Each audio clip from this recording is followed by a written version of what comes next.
I'm all tangled up here. All right, so thank you for being here. Appreciate it. I'm excited. So first things first, I wanted to show you. You have this in front of you, and it's a little folder. There's some take-home things for you. There's also an agenda in here. On this side, it's just a little feedback card, which you can either give me directly or just leave it on your desk or whatever. I would appreciate that. Helps me get better. And then you've got the agenda in front of you. Hopefully we'll be able to abide by that pretty well. You also have a couple of papers, blank sheets for notes. And then the other resources that are in there, I'll mention it so that you'll know that's what you need to take a look at. Take some notes on there if you like as well. All right. I'm gonna grab my handy dandy little notes here. Okay, and now I just want to tell you first a little bit about me. Okay, now my clicker's not working. We didn't test that after we. Okay. We'll just have to do it the hard way. Okay, so just a little bit about me. I am a native Texan. I've been in Utah for about 12 years now. I'm from the Dallas-Fort Worth area. Yes, I am heartbroken over my Cowboys, and we'll leave it at that.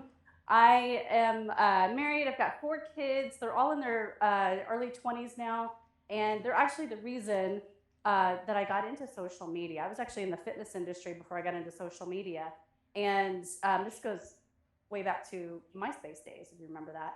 And I've got 3 boys and 1 girl, and I wanted to spy on my kids. So I'm like, what is this MySpace thing? I get on MySpace. I created a fake account of a 12-year-old girl because my kids were like 12, 13 at the time.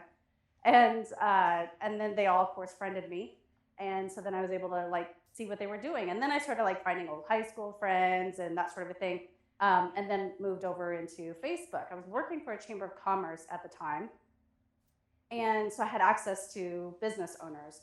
And this is in 2010. Everybody was freaking out, going, what is this Facebook business page thing? I should be on it. Everybody said you have to be on social media. What is it?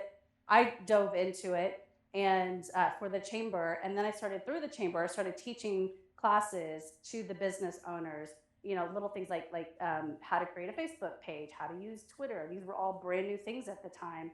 And so through the chamber, I started doing that. I had all these. And so then I moved on and went freelance and started teaching bigger classes, longer classes, boot camps, things like that on how to actually use social media for your business. Then a couple of weeks later, somebody would come to me and say, I'm too busy running my business. Can you just do this for me? And I'm like, absolutely. So that's how this whole career kind of started. I really kind of fell into it. But I've been doing it for about 13 years now. This picture right here is one of my first classes ever. You could see we actually had to project onto this screen. Like this is old school stuff. Technology has come a long way. Thank you to all the tech people in here. And then this is my dog. He's an English bulldog. I have 3 English bulldogs. Dude is an influencer, so he's kind of my little side gig. I have a lot of fun with that.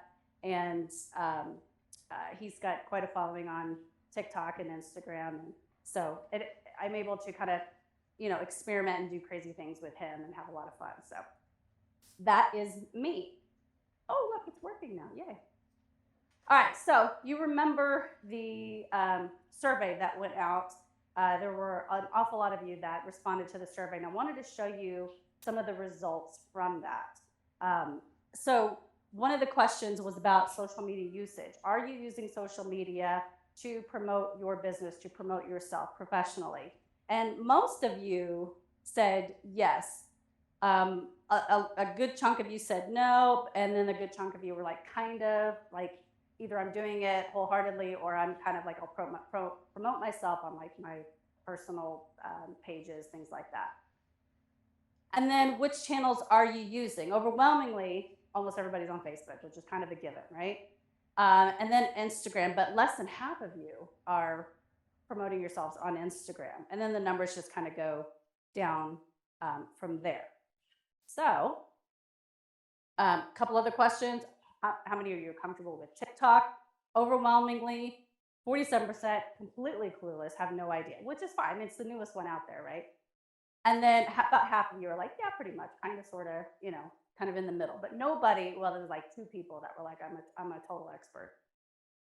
And then, are you comfortable with Instagram? I was really shocked at this one. Now, like 30% of you were like, yeah, I'm kind of using it. I'm, again, on the personal side of things. And then there were some people that are like, yes, I am using it for business, but I need help. Either way, 70% of you need help on Instagram in some way, shape, or form. And then the analytics side of it, majority of you either don't even know where to find the analytics or are not familiar with it. You kind of maybe whatever, 34% are maybe okay with analytics. So for that reason, this is our agenda. I took all that information that was in that and said, okay, here's where we're going to kind of focus. Because a lot of you are kind of all over the map, but the majority of you are kind of right there in the middle. Like, I really just kind of need some help, which is most people out there, right? So our agenda, I'm going to do an overview of just kind of all the social channels, just a general overview. And then we're going to dive into Instagram and TikTok. That's going to be where our focus is. We'll talk about creating content, live video, which sounds really scary, but it's actually kind of fun. We'll go into analytics. Then there's going to be a lunch break. There's 15 minutes for lunch, but I figured grab your lunch, sit down, and I'll continue going through it, depending on our time. And then we're going to talk about tools. And then at the end, we do have a Q&A session. But if you can hold your questions until then, great. If there's something that I'm going over that you're just like, I need to know right now, then please feel free to ask, okay? Any questions so far? Good. Okay, let's go into an overview, general overview of social media in general. These are your channels. Facebook, of course, is the granddaddy of them all, as we all know. 2.9 billion daily active users. That's what DAU is. Daily active users. Now, Facebook at this point, from a business perspective, the primary usage for Facebook on a business side of it are going to be ads. They actually work really, really well, and you can actually do a lot with a little bit of money, like $100, take you a long way. Groups are really popular. Facebook likes to push groups. If you ever notice, if you're just going through your feed, you'll see posts from any groups that you're already in that other people are posting. And then sometimes you'll see a post from a group that maybe your friend is in, because Facebook is like, hey, you might like this. So Facebook really pushes their groups. And then live video is another one. So those are three areas. If you're going to do Facebook, I would focus on these three areas. YouTube, 2.2 billion daily active users. Now, YouTube, a lot of people tend to kind of stay away from YouTube. They think it's kind of like a creator place. But it is the #2 search engine out there behind Google. And so if you think of YouTube as a search engine, I mean, even yourself, think about it. If you search something on Google, videos always come up from YouTube, right? Like it's like the first few things that you'll see. And even if you're on YouTube, I mean, if you go to YouTube, either you're watching a show generally or you're looking for information on how to do something, right? So think of it like that, of how it can really help you in your business. It reaches all demographics. Everybody's on YouTube, not just kids. Everybody's on YouTube at some point. Okay, Instagram, 2 billion daily active users. Now, younger audiences are typical, what you would find, I put that in quotes because the millennials, and I know there's some of you in here, millennials, y'all are pushing 40. You're not that anymore. So it's, so think about it like that. And a lot of people are like, oh no, Instagram is, just for the younger ones. Not anymore. Not everybody, but all ages are on Instagram now. The other important thing right now is the Reels. Reels are the videos it's basically Instagram's answer to TikTok. It's the exact same thing. They're very, very similar, and we'll dive into that. But Instagram pushes that. And if you are on Instagram and you scroll through, you probably see more Reels, more video now on Instagram than you see images. And Instagram, that's their algorithm. They're pushing that. So you want to get into that area of Instagram. And then live video, that's another one that is really important for Instagram. Okay, TikTok, 1 billion daily active users. So half as many people as Instagram, but it's also the fastest growing. So take that into consideration. Yes, there are a lot of young users on there. That is more of where you're going to find Gen Z, you're going to find millennials, but you're going to find, my mom is on TikTok. Like There are so many different age groups on there, and it's not just dancing girls. It actually is a search engine. You can find if you want cooking recipes, if you want to know about mortgages. I mean, anything you want to find on TikTok, it'll be there. So it's actually really interesting. My husband, he fought me on it because I was actually an early adopter of TikTok. I got on in 2019, and he was like, "What is this stupid thing? There's nothing but dancing girls on here." I'm like, "Okay, yeah, but my husband loves to cook." And so I said, "You can find recipes." And so now he's like on TikTok more than I am. He says, "I got a new recipe." I'm like, "Great."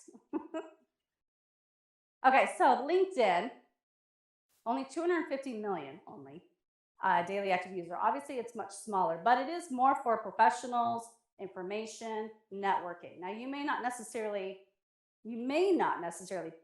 pick up customers on LinkedIn, but it is a great place to get your name out there. You can put articles out there. You can share information out there. Make yourself look like you are the expert in your field, and then also network with other people in your industry. And then Twitter is the smallest one. A lot of controversy around Twitter these days. But really, what I personally use Twitter for more than posting things is, I mean, it's news and trends. Those are the two things on Twitter that are going to be really useful for you. So, and I'm going to show you a tool for Twitter a little bit later, but it's a great place to find out what's going on, what's the latest breaking news happening. And so if you don't ever want to post to Twitter, that's fine, but you do want to use it as a tool for those reasons. And again, we'll get into that later. Okay, questions? All right, so some general keys to success with social media. Now, this is very broad, very general, but first and foremost, you want to know who your audience is. Who are you talking to? Who do you want to talk to? And this is kind of a way that you want to kind of work through this, because let's say you already have a social media presence. Who's that audience that's already there? Because it might be different than the audience you're trying to target. So you want to know who your current audience is, and if you want to change that current audience, then you need to put together a strategy to do that. But so what I'm saying is, if you want to talk to this group over here, but this is the people that are on your social already, then you need to work that out. And the other thing too is it could be the content that you're putting out is drawing that particular audience, and if that's not the audience that you're looking for, then you need to change up your content. So you need to change up the whole strategy. But either way, know who your audience is so that you can figure out what content to put out there. Know your competition. Um, Obviously you've got a lot of competition out there, right? You're probably even competing with each other, I would imagine. But you want to know who your competition is and look at what they're putting out there. What content are they putting out there, and what works for them? And then you can duplicate that. Don't be worried about, we'll talk about that in content, but don't be worried about copying somebody else's content. Be the authority. Always be the authority. You know your stuff. You know what you're doing. And there's plenty of people in the industry that don't know what they're doing, right? But either way, you want to make yourself be that authority and look that way so that you can gain those customers. Try new content. Always try new content. Social media changes literally on a daily basis. So you want to always kind of change things up. And then planning. Planning is everything. So fail to plan, plan to fail. If you aren't planning your content in advance and you're just, oh, I should post this today, or I think, something just kind of on the fly. There's nothing wrong with posting something on the fly, but you definitely want to have a plan. If it's, I'm going to post 3 times a week or once a day or whatever that situation is, don't just say I'm going to do that. Actually say, this is the piece of content that I'm posting on Monday, this one on Wednesday, this one on Friday, or whatever the schedule looks like. And then understand what works and isn't working. So don't just post something and walk away. If it's not working, then take note of it. Is it the content? Is it the time of day that you posted it? Is it the channel that you posted it? Maybe it worked on Instagram, but it didn't work on Facebook. Why is that? It could be your audience. There's a lot of different things, and you want to ask those questions. And if also on that same note, if it does work, why did it work? Again, same situation. It could be the channel, it could be the time of day, it could be the content. And if it worked and you're still like, I have no idea why it worked, well, then put that over that piece of content over into a file so that, and every time something works, put that into a file. And then you might see a pattern of everything like, oh, all of these images, this particular type of image worked, or this type of video worked, or this concept worked. And then manage your reputation. Be really careful with that, especially on sites like Facebook, places where they can leave you a review. And I know a lot of you use, was it Surefire, right? And I think there's reviews and things like that on there. So make sure you stay on top of that, because the worst thing you want is to not handle a certain situation.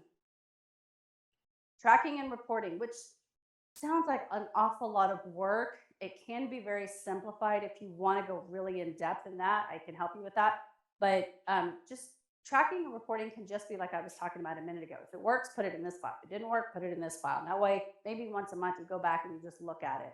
It could be as simple as that. Or if you really want numbers, then put it in a spreadsheet. So, but you just want to keep track. So you're not doing the same thing over and over. And you're just like, well, I'm not getting any, I'm not growing. And so I'm just not going to do this anymore. It's not working. You have to be able to answer those questions. And then pay attention. Pay attention to everything. Pay attention to your audience, to the trends, to what's working, what's not working. Just pay attention. Again, don't just post something and then walk away from it and go, wow, it's not working. I quit. Okay. So again, the same thing, keys to success. These are some of the answers I just went over. Knowing your audience, how can you do this? This is the how. How can you know who your audience is? You can take polls. You can ask questions. And the engagement, look at the engagement. If somebody is commenting, are they saying, oh my gosh, this was so helpful, thank you? Or sometimes you'll get questions about, a particular topic that maybe you're talking about or that you posted about, and they want you to elaborate on that. Well, that's an idea for a new piece of content, right? So just watch your engagement. And then as far as knowing your competition, shop, look around, engage. And when I say engage, I mean go on their pages. Go who's doing really well, or who's not doing really well for that matter. And look at what they're doing. Look at their engagement. Sometimes you'll get ideas for content in engagement because somebody will ask a question, and then you can go, oh, I can do that. I can answer that question. And then as far as being the authority, earn their trust, tell stories, give advice. Again, you know your business, right? So let other people know and share that knowledge with them. Trying new content, that's taking risk. Inform, pay attention to the trends. Just try all different things and see, just throwing spaghetti to the wall, see what sticks. And then planning, have a content calendar, which I have a template that I can share with you as well. And I'll show you that in a little bit. Make to-do lists, schedule things. If you have a tool, which we'll talk about, that can help you to schedule your content. And a lot of them, like Facebook, you can schedule things. Instagram now, you can schedule things just within the app itself. And then understand what works, what doesn't. Again, engaging. That's going to be how you know if something works. You don't necessarily have to look at numbers. Views are always great. If you're on TikTok, for example, if you're familiar with TikTok and you're like, oh, well, this only got, a couple hundred views. Okay, but how many comments did it get? And maybe you got one comment. Is that comment a question or somebody saying, oh my gosh, this was so helpful? You want to just look at the engagement, look at all of it so that you can get a better idea. Reputation, I mentioned that, handle negativity or bad reviews. And then tracking and reporting. I always say analytics tells the best story. Because you might think this is the best piece of content I've ever made. It's going to go viral. It's going to be great. And then you look at the analytics and you're like, well, that didn't work. I don't want to do this anymore. I do that all the time. I swear, I can't tell you how many times I'm like, this is going to go viral. If this doesn't go viral, I quit. And then nothing happens. And then I'm like, well, crap. All right, let's do it again. So you just want to kind of stay with that same mindset. But again, the analytics will tell you everything you need to know. And then paying attention again to your followers, trends, news, competition, to be able to stay on top of everything. All right, now we're going to dive into Instagram. Um, any questions so far? So I just have one question real fast. Of all the platforms you mentioned, the Pinterest, can you tell me why? Great question. So Pinterest, Pinterest has a very particular audience. It's not as broad as the other ones. It's majority females. Now, if that is your audience, then you definitely want to be there. For the most part, though, it's a place that a lot of companies will go and set up a Pinterest account and will start it, and then it's not growing or they don't know how to use it, and so then they kind of walk away. So it's just a channel that if you feel that would be where your audience is, majority women, then by all means, definitely want to use it. I didn't touch on it here because I don't think anybody hardly mentioned it at all in the survey. So that's particularly why I didn't touch on it. I know, I'm sorry. I mean, it's great, like I said, if it's for your audience, but um, it's just not. It's not one of the. It actually was the fastest growing one several years back. This is like 2015, 2016, and it was one of the fastest growing channel out there, but it's kind of fizzled a little bit. Yeah. Okay. So I'm going to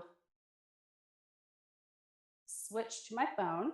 Now you can use Instagram on desktop as well, but most people are going to use it for their phone. If there's something specific you want to see on desktop, let me know, and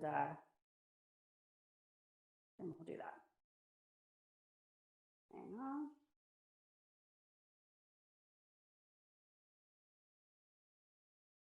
Okay. All right. Instagram. So we're going to be looking at my dog's account today.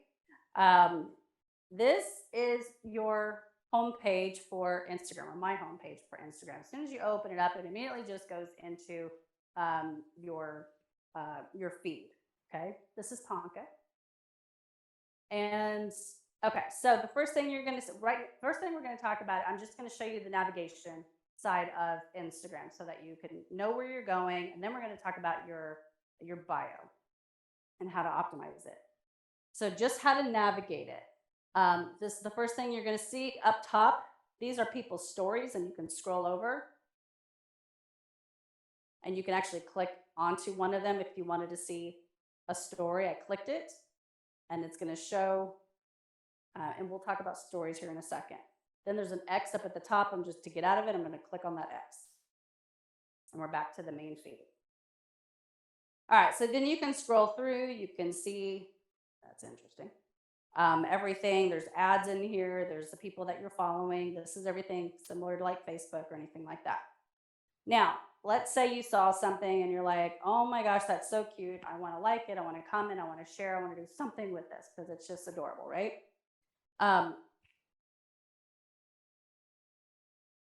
Little heart right here. That is for you to like it. Very simple stuff, right? Like, comment, click on that comment. This right here is for you to share it. This over here is to bookmark. Now, if you see a piece of a piece of content, and you're like, I want to use that. I want to do something like that, or I want to, copy that for my own. And when I say copy, I don't mean do the exact same thing. Do some variation of it. Then bookmark it. That saves it for you, and I'll show you where you can find that. So do a bookmark, and then you can come back to it. You can create different files in your bookmarks and say, this is content that I want to mimic. This is content that I want to show somebody later on, or whatever the situation may be. Okay. Now, if I wanted to share it, I'm going to click this right here. And whenever I click on that, then you can search for somebody. You can add that to your story. So you can also help to promote somebody else if you wanted to put it on your story. Or it's just a way to share. Put it on your story, and you click that. Or these are just people that have messaged me, and so it automatically puts it up there, and I can send it to one of my Instagram friends. Okay. Now, let's say they're not on Instagram, and you want to send this to your mom or something like that. You can click up there, those three buttons, and you're going to get additional options. So now you can get a link. You can do a lot of the same stuff You can also report something. But you can click on this right here, and then you can text the link to somebody, and they'll send it to them. Okay. Sorry, what was that remix button? So good question. So remix, go back to that. It's a little bit advanced. Are you on TikTok at all? No, it's fine. It's a similar thing to TikTok, and what it allows you to do is do like a split screen of somebody else's video, and then you can do like a response. So it's like a side by side type of a thing. So it's a little bit of an advanced feature that. It's like a reaction video. Yeah, basically. And there's other things you can do, but yeah, similar to that. Okay. Now let's say that you, we're going to go into search. You got a whole bottom menu down here, right? This is your home button. You see the little red dot that shows you that you're on the home button. And then you've got a search button. This right here takes you to Reels. So that way you can just look at just nothing but Reels, the videos. This is for shopping, and this will take you to your profile. Okay. So let's go to the search button here. Okay. Now it's going to show you things that it thinks that you're going to like. Obviously, I'm into bulldogs. I've got basically nothing on here but bulldogs. It's also going to show you up here at the top, bulldog puppy, senior dogs, and you can actually scroll over, and it's showing you different topics of what it thinks that you're going to like. Now, these are clickable. So if I want to look at bulldog puppy, I'm going to click on that. And then it's going to take me to nothing but bulldog puppies. And now up here, this is a general feed of bulldog puppy. This right here will take me to accounts that have bulldog puppy in their name or in their bio. This will be songs and sounds about bulldog puppies. This will take me to just hashtags, and then these are locations. And each one of those, so if I click on the person, these are all people that have something to do with bulldog puppy. And then I click on their account and go look at them. And then you can go to sounds, hashtags, and it'll tell you bulldog puppy's like the number 1.9 million posts with that hashtag. Okay. Now I'm going to come back to all of this because it will be important. So I'm clicking this back button right here.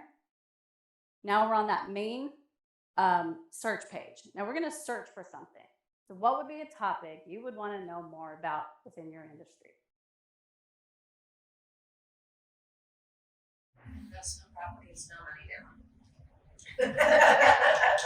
Okay. So I'm just going to start typing investment. I don't have my glasses on. Properties. If I just type in investment properties, then what I can do, I have a few options. I can click here and see all content associated with investment properties, or this one here. Now, these are people that are associated with investment properties. And again, we're going to talk about optimizing your profile here in a minute, but I could click on all these people. I can click see all results and go and look at these people because these are people in that industry, right? But if I just click on investment properties, here's what I'm going to see. Now, one thing it'll show you views on something that's a video. Obviously, this one did really well. Okay, so, and again, same thing. You can look at people, sounds, hashtags, all that kind of stuff. But here's a great way to find content that you can create on your own that's similar, copying content. But also, so let's pick one. We're going to pick this one. Now she's got, captions, which is super smart to do. It shows you all the likes and all the comments. Now, how to qualify, what is she saying? I'm gonna I clicked on that and it opened it up. How to qualify for investment properties, $40,000 income. That's a great question, I'd like to know. Now look at all these hashtags. Now, this video obviously did really well, but so what I would wanna know is what these hashtags might give me ideas of hashtags I can use in my content. It's an idea to search for more content that, I didn't even think about clicking, real estate investing. That didn't even occur to me. But you know what I mean? So you can click on those. And then the other thing I would suggest though is to go into the comments well, first of all, watch the video, see if it's something that you can either expand upon or again, copy that content. But go into the comments and you can read through and you can see if anybody's asking a question. Because they'll say, oh, will you tell us more about this or that? Or I have a question or whatever it may be. And then you can get ideas for content. Or you can comment, you could reply, you can send it to somebody, this actual comment, you can like it, you can put emojis on there. Okay. I'm going to go back. I'm going to click this back button up here. Let's look at an image. So this is just a still image. And also if you wanted to follow them, you can hit follow right here. And again, all the same stuff. This is an ad, so it may not be necessarily something as worthy, but you can look at it. Now, let me ask you a question, and we'll talk more about this a little bit in content. We're kind of flowing back and forth here, but to me, this looks like an ad. And as somebody who is maybe a potential customer, I'm gonna scroll right past that. But that girl talking, I would stop and listen to her for a few seconds or more, depending on what she's talking about. But keep that in mind when you're thinking about content. It's very tempting to take some image, some stock image, and then put some text on it and say, you should get an investment property. I'm going to go right past that. But if you can do a video, or it doesn't have to be a video, don't be afraid of video. But if it was something that was more of an intriguing picture that didn't look like an ad, that caught my attention, that would answer the question that I have about getting an investment property, then I'm going to watch it or I'm going to look at it. Okay. So keep that in mind. Another one, again, I'd scroll right past that one. That one, I'm a little bit more interested. Everybody loves before and after pictures. That's how it started, how it's going, but it looks like it's an investment property. Again, I don't know what is with that picture, but so go through, see, you have to kind of change hats, put your, customer hat on. What would get your attention? What would you click on? And that's how you have to think. Same thing with searching.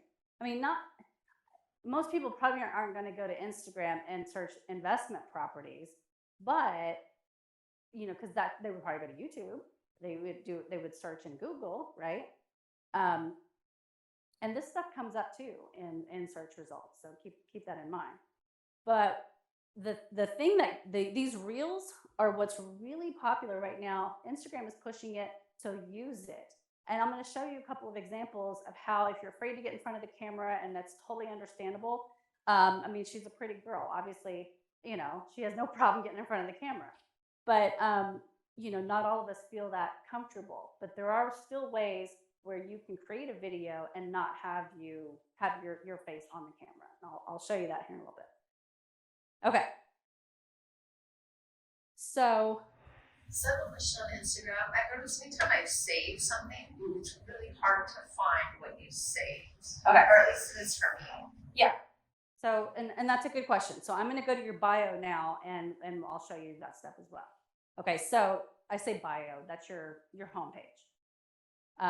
Your profile page. Sorry, I'm confusing you. Your profile page. Your bio lives on your profile. So you're going to click your little picture down here, and that's going to take you to your homepage. All right. Now, there is a sheet in your folder there about optimizing. There's optimizing Instagram and optimizing TikTok. So, and we'll talk about TikTok in a minute, but there's a few tips in here, a few areas that you definitely want. This is your bio. And you have limited space here, limited characters that you can use. So you obviously want to make sure you have a really great picture.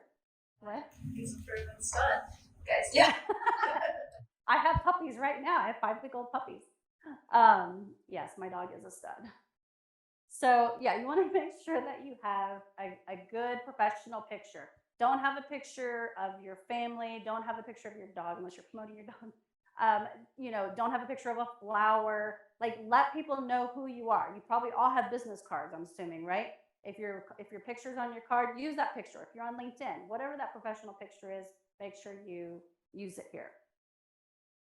Okay, now when you are setting up your bio, which by the way, let me put my glasses on. You're gonna go up here to those three dots, right up there. And this is gonna pull up a whole category setting. Actually, I'm gonna back up for a second. There's three different types of accounts that you can have for Instagram. You can have a personal account, which most of you probably have. Then you can have a business account and a creator account. There's in your packet there's a picture. There's two pages actually that show you how to change your account, and it'll take you step by step. But How do you create a separate one once you already have it? so like two different accounts. Great question. So since I have this already up, let's say so you want to have your personal account and show off your family and everything else that you like to do, and then you want to have your business account or your creator account. What you want to do is go into your settings up here at the top, and then scroll all the way down, and you can add an account. And then once you do that, then you can actually switch back and forth between accounts. You don't have to log in and log out. And it does kind of say log into your existing account. And Yep. You can switch between the two. Yep. So let me show you. Hang on, I'm going to stop mirroring for a second.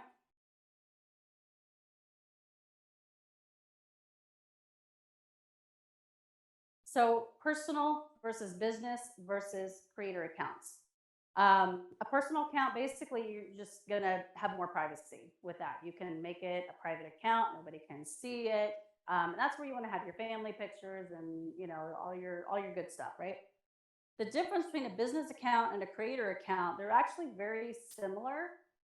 A business account is best for businesses looking to grow and reach customers. You can put CTA's call to action, contact details, insights, those are analytics. Story links, it can be, if you're selling stuff, you can have a shoppable post, promote a post. A lot of those you can have as a creator account. Creator accounts, though, are best for public figures, content producers, artists, and influencers. If you don't think you're in that category, that's fine, but you probably are. So my dog account is a creator account. If you're putting yourself out there as a thought leader, as a professional in your industry, this is probably where you need to be. Now, Security National should have a business account, but you should probably have a creator account. Creator account is kind of the balance between the business account and the personal account.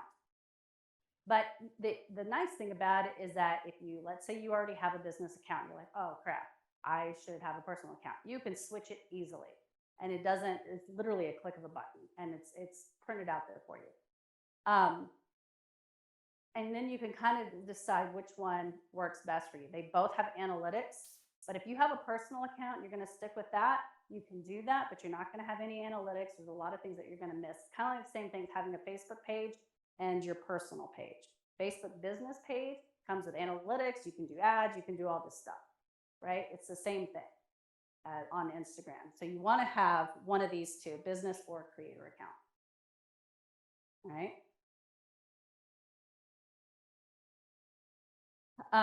So this is what's in your printout. If you want to change it, you click on those three buttons or three dashes up there. Then you don't have to do this right now, but you literally could do it like it's that simple. Click on settings, and then you're going to click on account. Then you scroll all the way down, click switch account type. And then depending on what you're set up as right now, it'll say switch to personal account or switch to business account. If I'm a creator, this is what's going to show up. If I have a business account, it's going to ask me switch to a personal account, switch to a creator account. And then you just click it, and then boom, it's done. It's that simple. And again, you have this printed out so that you can go back and reference it. Okay. So let's go back to, okay, so optimizing your profile. You want to make sure you have your professional photo. Optimize your name and your handle. So your handle is your at name. So if you're, at, like my dog is at Dude the Bulldog.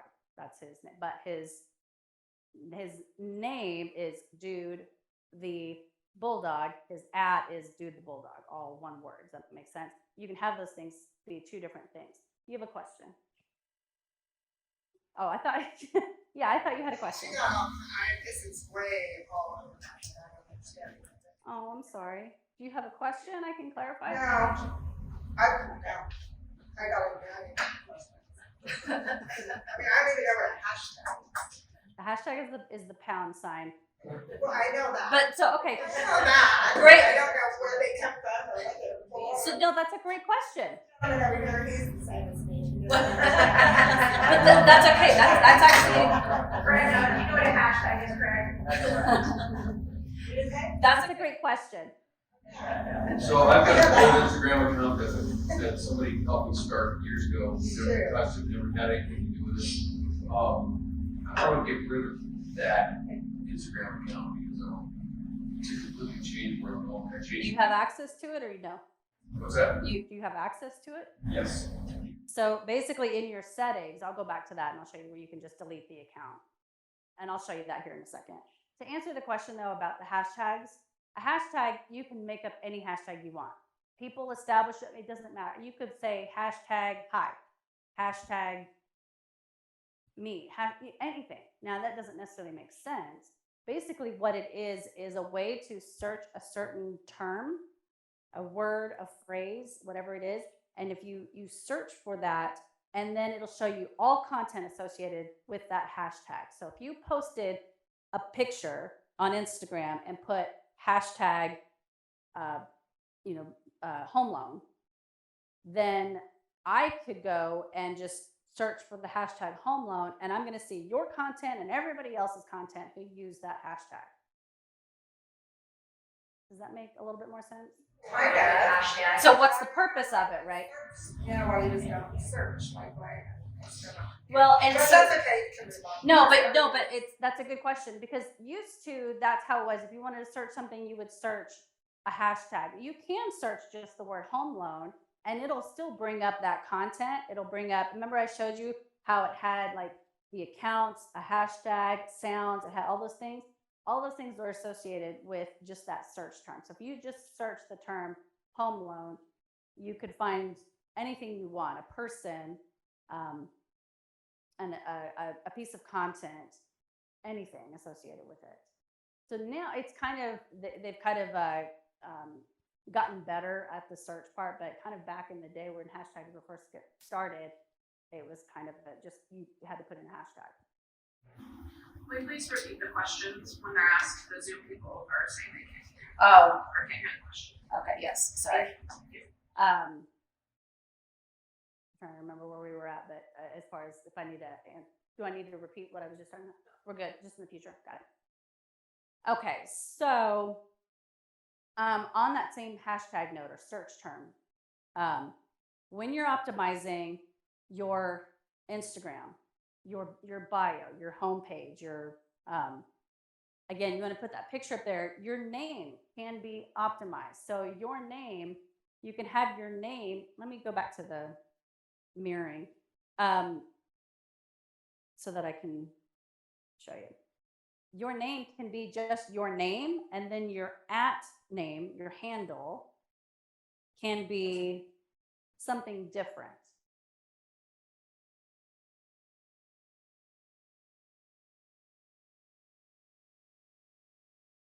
So if you wanted to be right here, this is your name. This could be Susan Jones, and then your at, your handle could be Susan Jones loan officer, Susan Jones mortgage professional. And that's using optimizing so that when people do a search, remember whenever I did a search for investment properties and people came up because they had it in their title or they had it in their bio. So you could just be Susan Jones here and at Susan Jones. And then down here in your bio where you have very little, this right here, you want to tell people who you are and what you're doing. So here you want to, you can put your city, you don't have to, you can put emojis, but you can say, investment loans, home loans, you can put all the different services that you have. Say whatever it is that you want. You can make a statement, you can put hashtags in there, whatever you think, but you want to think like a search engine. So when somebody is searching for something, your account is going to come up. If you were solely into investment loans, or that's really where your priority is, then say, investment loan, whatever, I don't know the terminology, but you get what I'm saying, right? I'll help you get into a home, whatever that may be. Yeah. And just really quick, on the marketing side of things for our compliance, we've got specific requirements that have to be in there Mhm. for all of us to be compliant. Your name has to match what's in your NMLS. So if you've got your full name, that's what needs to be there. If you've got stuff listed in the other names, that can be the name there. But we've got a lot of your NMLS number has to be in there. We have to have for us, the address would need to be in there. So there's a bunch of things that compliance requires us to have in your bio. So it eats up a lot of that space. Correct. So us to set that up to make sure we're doing it right. Or Yeah, just so- have to- Yeah, if you've got an Instagram account or a Facebook account or anything like that, and you're concerned that it's not compliant, send an email to me and we can get with the social media guys in national marketing, and they can do an audit of your account and make sure everything is compliant. If they find something that isn't, we can go ahead and update that. So we can help you get all of that set up if you're concerned about it.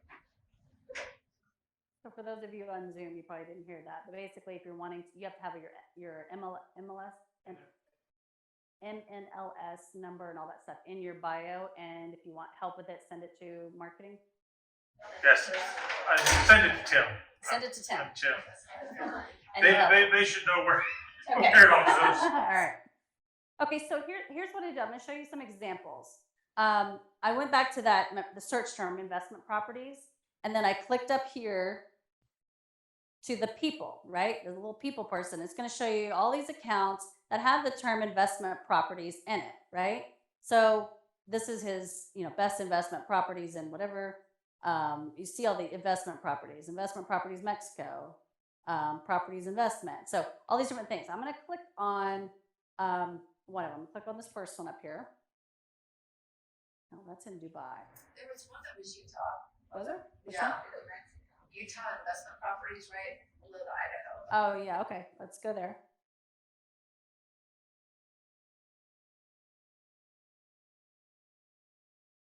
All right. And so their name is Utah Investment Properties. Their handle is Utah_investment_properties. All right. You can get all kinds of crazy. You could change A's to 4s and zeros, O's to zeros, all kinds of stuff to make it work. Now, what they have in here is you have to click more to see their whole thing. I was hoping they were going to have their NMLS, I don't know. NMLS, because I've seen it in a lot of different people's accounts. They obviously don't have it. This is a business, I'm guessing. Yeah. So we'll look at a couple other ones, but they also have a website. That's another thing that you want to do is have a website. Do you have personal websites, or does it go to just the main? Do you have your own personal website? So you want to do that. There's another thing that you can do for the link, which I'll talk about here in a second. But you definitely want to have a website in there somehow, some way. You can have your contact information. People can message you. So all of this information and whatever you put in here. Again, think search terms. So let's go back and let's look at another one. Do you want to limit what you put in there? Like not make it too much. Yeah, well, you don't have a lot of space. So it's kind of like Twitter, if you're familiar, that you only have a certain character limit. So you might want to kind of play with it, see what can fit, change it around, that sort of thing. So let's look at this one here. Another one without the ML. I'm trying to find one. I swear I was looking at all kinds that had.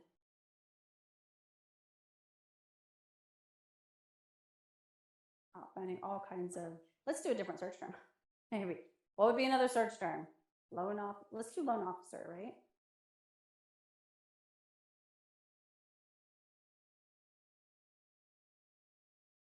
Okay.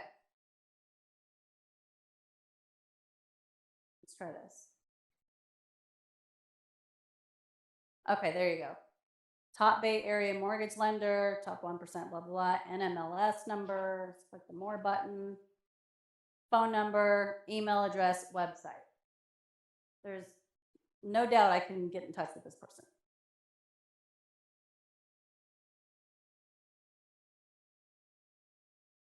So, and then you can go through and you can look at her content. She's got it, that's New Year's. So she's mixing some of her stuff up, personal and number one in California. That would get my attention, right? That's a great image, a great graphic that you could put up that you're like, oh, cool, all right. Another one that may or may not, the top 1% catches my eye.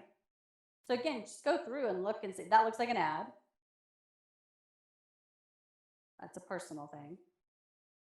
That's going to catch my attention because of the numbers. So again, what's going to catch your attention, what's not? And then we just go back. All right, now these are highlights. These little circles here, and you can scroll over. You can add as many highlights as you want, but I don't suggest putting a ton because a lot of people just don't know that they can scroll over. And what this is anytime you post a story, you can put it in a highlight. And the way that you do that, I'm gonna have to show how to do that. Let's talk about posting and then I can show you. All right, so if you want to post something, you're gonna go back to your profile page. And the easiest way to do it is to click on that plus button. Okay, and when you click on that plus button, it'll give you options. Do you want to post a reel, just a post, that's an image post, a story highlight, you want to go live, right? There's a lot of different options for you.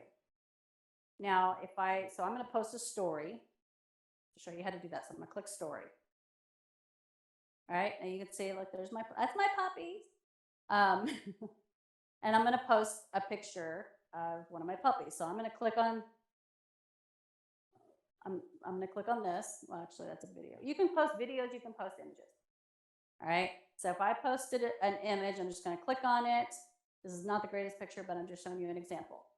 Now you have options up here, right? Now, if you want, you can just post this and just send it right there, right? Or you can do a few other things up here. You can put text on the page. So if I click that A button up there, it's going to allow me to put text. There's different types of text that I can do. So if I started just typing, you could do different types of font. You can change the color by clicking up here. And you can pick a different color. If I don't want that background, click up here, this little A. And then it just takes it to that. And again, you can just kind of go back and forth. You can do an at mention, you can do a location. If you're done, just say done. Then you can go to this little smiley face here. This is going to bring up a whole bunch of different options. You can put a location on here. You can put an at mention. You can do a lot of different things here. You can put a GIF in there. You can do a poll. You can add music. There's a million different things. Or you can search for something. So if you want like one of these little emojis, if I wanted to say, I don't know, let's put in home. And it's going to give you tons of options. If you keep scrolling, you're going to get all these little GIFs.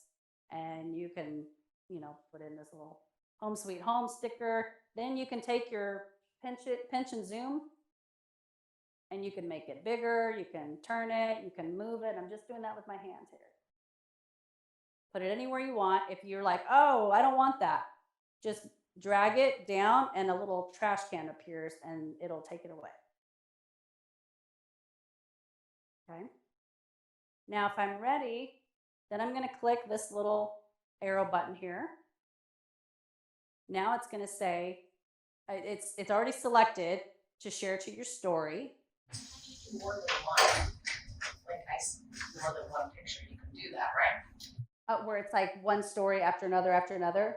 So what it does is it puts it in time. So if I'm going to post this, and then I can go back and I can post another story, and then it'll show like the different, or I can put in a video next.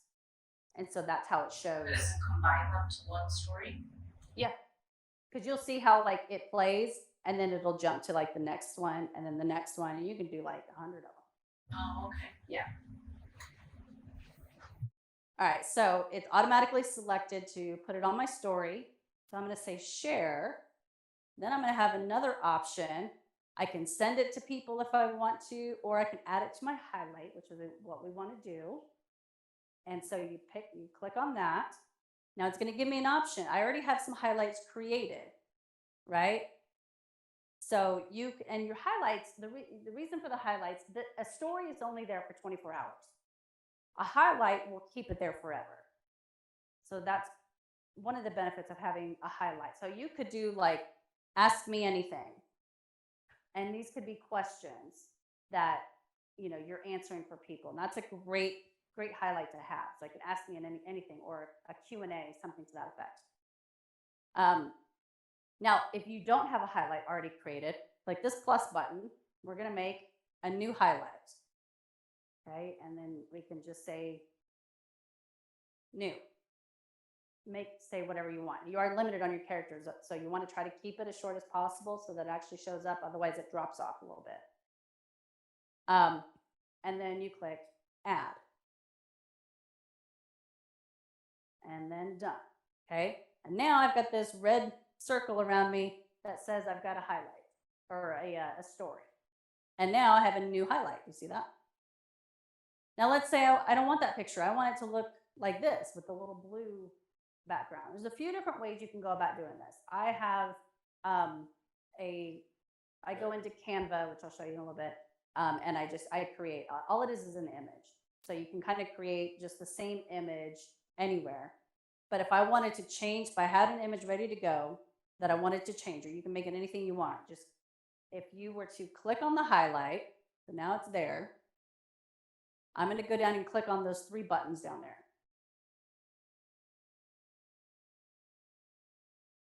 I could remove it if I'm like, oh crap, I don't want that on there.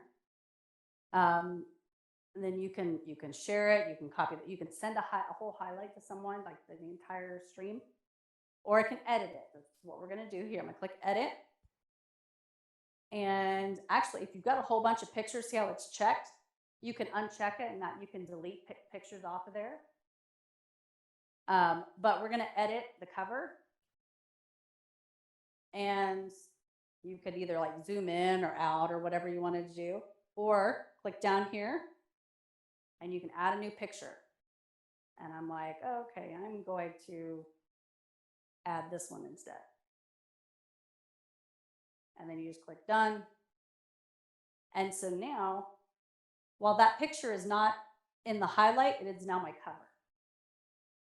Okay. And then you just click done. And see how it's streaming. Now, if I post another story, then it'll jump to that one, to what you're talking about. What this is, now it's gone to the very next highlight, that is on my my page. And see how this right here shows you I've got multiple pictures on here. So I'm Xing out of that. So what it did is it went from here and it jumped to this one. And once it goes through all the pictures in there, it'll immediately jump to that one. And so on and so on. Okay? Questions on that?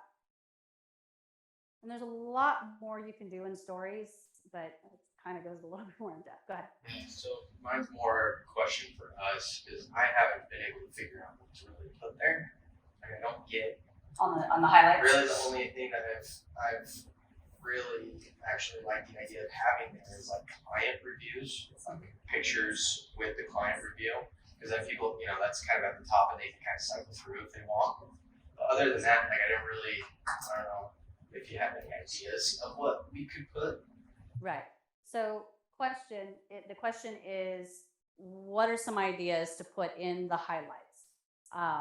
So customer reviews, that's a great one. Again, I would do Q&A. That would be intriguing to me. You can, what I would do is think about what are your most common questions? Maybe it's rates. Everybody wants to know what the current rate is or whatever. Whatever you think would be helpful, then make that your highlight. And again, you can delete highlights and add them as much as you want. So like I've done that before. I'll put a highlight in there thinking this is going to be great, and then I end up never posting to it. So then I just delete it. Can you change the order? Like, can you drag and change the order of Great, your highlights? excellent question. You don't change the order. What changes the order is when you post in it. What's most recent? Right, the most Okay. recent one. So, yeah, because there'll be times where if I scroll over, so like dude's birthday's in October, and that one's way down here. But if today was his birthday and I was posting to it, then that would be the top one. So if you want to bring something over, then yeah, just post in something else. So like when you're asking me, like how many of those do you have, and you're asking me more, like because I know a lot of people they'll have like 20 or 30, and you're like, I'm not going through all of this. And then like how often are you more keeping it? Yeah, see like that. So you keep them long. You don't really ever shorten them or take things out very much. Rarely will I take things out, but like I have a highlight that's like, you know, best pictures, and some of them go back to like 2017. I'm like, hey, he's got way better pictures now. So you know, you can go in and delete things. This is the Ask Me Anything, and I'm going to show you this one because this is actually really good, and I'll do this just to get engagement on his account because people will always ask questions, and so this is a really great thing to do. It's very easy. You don't have to create content other than like I created this background for the reply, and I'll show you how to do that. I have a question from somebody on Zoom. How long does it take to build a following like the one you have? So great question. As far as building a following goes, it's not easy. I mean, Facebook, Instagram, all of them are kind of a pay to play kind of a situation, meaning if you're paying money for ads, then you will gain a following a lot faster. It really, consistency is key. If you post every once in a while, you're never going to build a following. You just aren't. You ideally on something like Instagram, post daily and post at the same time of day. Figure out when that time of day is the best for you, because as you can read, there's all kinds of articles out there that'll say the best time to post on Instagram is Tuesday at 9 a.m. Maybe, but if that's not your audience, then that's not going to necessarily work for you. And that's that throwing spaghetti to the wall. So find out, and that's when you get most engagement, most views, all that kind of thing, right? That's when you know that's a good time. I found for me on Instagram, the best time to post is at 8, 9 o'clock in the morning. On TikTok, it's 2 in the afternoon. And you would think I would have the same audience, right? But I don't know. Don't know why that is, but I know it because I tried posting both of them because I knew I'd been on Instagram a lot longer, and I knew posting at 8, 9 in the morning was great. So I did that on TikTok, completely failed every single time. So when you, as far as the following goes, again, just be consistent. If you can post every single day, that is ideal. Instagram is very similar to Twitter. If you're at all familiar with Twitter, how when you post something, it is gone very quickly. It's not like Facebook or something like that where it kind of hangs around for a while. If you don't get any engagement pretty much right away, and TikTok is even worse. If you don't get engagement right away, then it's kind of going to be dead in the water. If you can post multiple times a day, great. But you don't have to do that. Don't let that scare you. And again, this is where planning comes in. If you can plan everything, you know, on a Saturday or Saturday, Friday, whatever day you have time to do, and you can plan your entire week out or even further is great.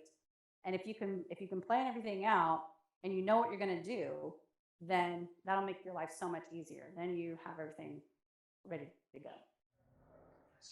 Is there people you can hire to do that for you? To Post the stuff for you? Oh yeah. Well, I can help you, but but I mean, yeah, I mean, you done. No, there, but yeah, I mean, you can do. I mean, I first place I would look would be like LinkedIn. That would be kind of real obvious, or talk to your network of people. Maybe somebody, maybe she's got somebody already. You know what I mean? Who's So already. you don't know if people like that. Well, I mean, it's just kind of an industry thing. It's a job. Yeah, if he knows somebody, then yeah. But I mean, I would kind of talk to your peers, and then maybe looked on LinkedIn at who you know. Yeah. Okay. Um, okay, so we've covered all of this. You also have this in your folder, the optimizing. But I did want to show you, where are we at on time? 11. Ooh, we're running behind. Okay. Let me show you this real quick. Let me go back to mirroring.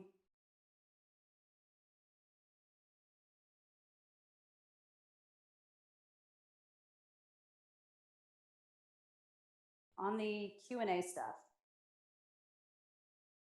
So what I will do is I will go into my my story, and then I'll post. I have that blue background with my dog that was on the Q&A stuff, and I will post that. So let's just pretend that it's this. That's not a good example, but I'll have that background already pre-made in Canva. And then it's a sticker. Go up here to these stickers right here. And then you can, where's it at? Oh, right here, questions. You click on that, it creates this ask me question, and you can move it around on your page wherever you want. And then you just tap on it. So it'll take away the ask me a question. And, you know, you can, I mean, you can keep it as ask me a question, or, you know, ask me anything. And then you literally just, you say done, and then you just post it. And then what happens is, when this is, I can't show you because I don't have any active, but what'll happen is you'll get notified that somebody has asked you a question, and then you can answer the question and then repost it, and then put it on your highlight, and then it stays there. So I know I can't exactly show you right now, but that's what I was showing you a minute ago. I'm gonna go back and get out of this. On the ask me anything. So I just said, ask me anything. And then, so somebody, also you can just pause, because it'll keep going. Just hold it down and it'll pause on your phone. Ask me anything. Somebody said, just wanted to say, you have such a cool account. And then I tag the person. You don't have to do that. And then I give my answer right here. Thank you so much. You're beautiful. Do you have any allergies? And then I give the answer. But this would be great for you to do. And this is great content too. I mean, you can just make this as an image and post it. Okay. When's your birthday? All that. All right. So definitely a great idea to do. Okay. We're going to move on to TikTok because we are running behind. But I am kind of combining the content section into all of this. So, okay. Any questions before I move on? So can you just watch like YouTube videos and stuff on how to like add the text like that you did in the video and everything like that? Yeah, Creating a post, I'm sure that. Oh yeah, you can find anything on YouTube. Again, that's the great thing, and another reason why, you know, I would suggest being on YouTube for what it is that y'all do, because you can search for something just in Google, it'll take you to YouTube, or you can just go into YouTube and, you know, how do I add an Instagram story or whatever. There'll be all kinds of stuff on there, for sure. Okay, TikTok. Question about that. Is there something that you've used in the past for subtitles or for captions? Yeah. Yeah, and there's actually, you've got in your packet a page that talks about all the different tools. I'm going to show you a few, but that one is on there. There's an app. There's an app for that to add captions. Captions was the question. Okay, so this is TikTok. Now, TikTok, where a lot of people are, you know, get really kind of lost. understandably. By the way, I would just suggest just going in anything, whether it's TikTok, Instagram, even Facebook for that matter, just click on things. That's honestly how I learned a lot of this stuff back in the day, was just clicking on it. What does this do? You're not going to break anything. You might accidentally post something, but you can delete it as well. So don't be afraid to just click on things and see what happens. Okay, so right now we are on the home page down here. And this is again your feed. This is where you're going to see stuff. Now, when you first come on to TikTok, it's going to automatically start showing you videos no matter what it thinks you're going to like. Now, the great thing about TikTok is it really quickly learns what you like, right? And it learns what you like by how you interact with things. So if you're liking a bunch of I like a bunch of dog videos, right? So it shows me nothing but dog videos most of the time, right? Because that's what it knows that I like. There's two different areas of your feed. There's the following, and then there's the For You page. That's where you want your videos to show up on. That's their algorithm, okay? Following, if I clicked on following, it's gonna take me to just a whole feed of videos from people that I'm following, which that's great. But if you want to discover content and things that are going viral and things that TikTok thinks that you like, to highly suggest, then you wanna go to the For You page. Now, here is where you can watch the video right now and have it paused. And all you got to do is tap the video to pause it or unpause it. Okay. And TikTok, if I'm like, oh, I really like this video, then I can click the heart and now I can like it. And I can comment on it. It has 393 comments on this one. You can also bookmark it. You can also send it. Very similar to what we saw on Instagram. Okay. So, and these numbers obviously show you how many times this stuff has been shared or liked or whatever. This little plus symbol, that is how you follow this particular person. Well, maybe you don't know if you want to follow them yet or not. So what you can do is you can either click on, not the plus button, but on their picture, or you can just swipe left. And then it's going to take you to their account. Well, they only have 3 videos on here, so I'm probably not going to follow them necessarily. Maybe, I don't know. But you can follow them if you want. All right, so now I'm going to go back. So you're seeing content that you put on Instagram, on TikTok. You pretty can. much. You can put the same content on TikTok and Instagram. I would be careful with that, though. I mean, obviously, it's video content on TikTok. I mean, most of the time, I will take whatever video content on TikTok and I will put that as a reel on Instagram. But you want to really kind of optimize for your channel. So one mistake that a lot of people will make is they'll put the same content across all channels: Facebook, Twitter, LinkedIn, wherever it may be. And sometimes that's okay, but and I would do that at first. Again, throwing that spaghetti to the wall, see what sticks. Because maybe what you think is going to go viral on TikTok actually works really well on Twitter, and you're like, whoa, I didn't see that one coming. So, and that'll kind of help you learn your audience, what works on which channels, because they are all very different. Every channel is very different. So give it a try, but don't make that necessarily a rule. Yeah. Okay. Another thing that I want to point out down here, see this little, looks kind of like a record down here at the bottom. This is the sound, whatever the sound is on this page. Now, it might just be these people talking. It might be a song.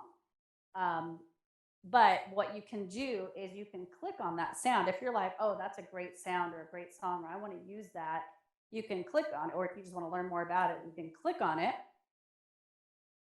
And this is going to show you the original sound and any videos associated with the sound. Usually there's thousands of videos associated with the sound. And you can just watch all these different videos. So this is a great content idea. So if somebody's using a particular sound that you are like, oh, that's interesting, I like that, I want to steal that content, then you can get different ideas by all the different videos that are showing up down here. I'll go into that in a second because this one is a bad example. Okay, so you just scroll through. we're on the For You page, we're scrolling through, and this is how you can find content, right? So let's go to our profile over here, and then you have notifications. This plus button is how you post content, and the friends button is just going to show you friends content. So I'm going to my profile. All right. So again, going back to the optimizing, is pretty much identical to Instagram. You obviously want to have a great picture. Make sure that your name, if you can use the same name across all channels, that would be great. Makes it easier for people to find you. You can edit your profile right here on edit. You can also, but the one thing I would do on TikTok is you can attach your other channels. So if you're on Instagram, if you're on YouTube, whatever it may be, you can add it. So right here, I've got Instagram. People can click on that, and then it'll take you. I clicked on it. It's showing the other channels that I have. It'll take you to either Instagram or TikTok. If I click on it, boom, we're back on Instagram. So that's a good way to be able to acquire followers. I'm going to go back.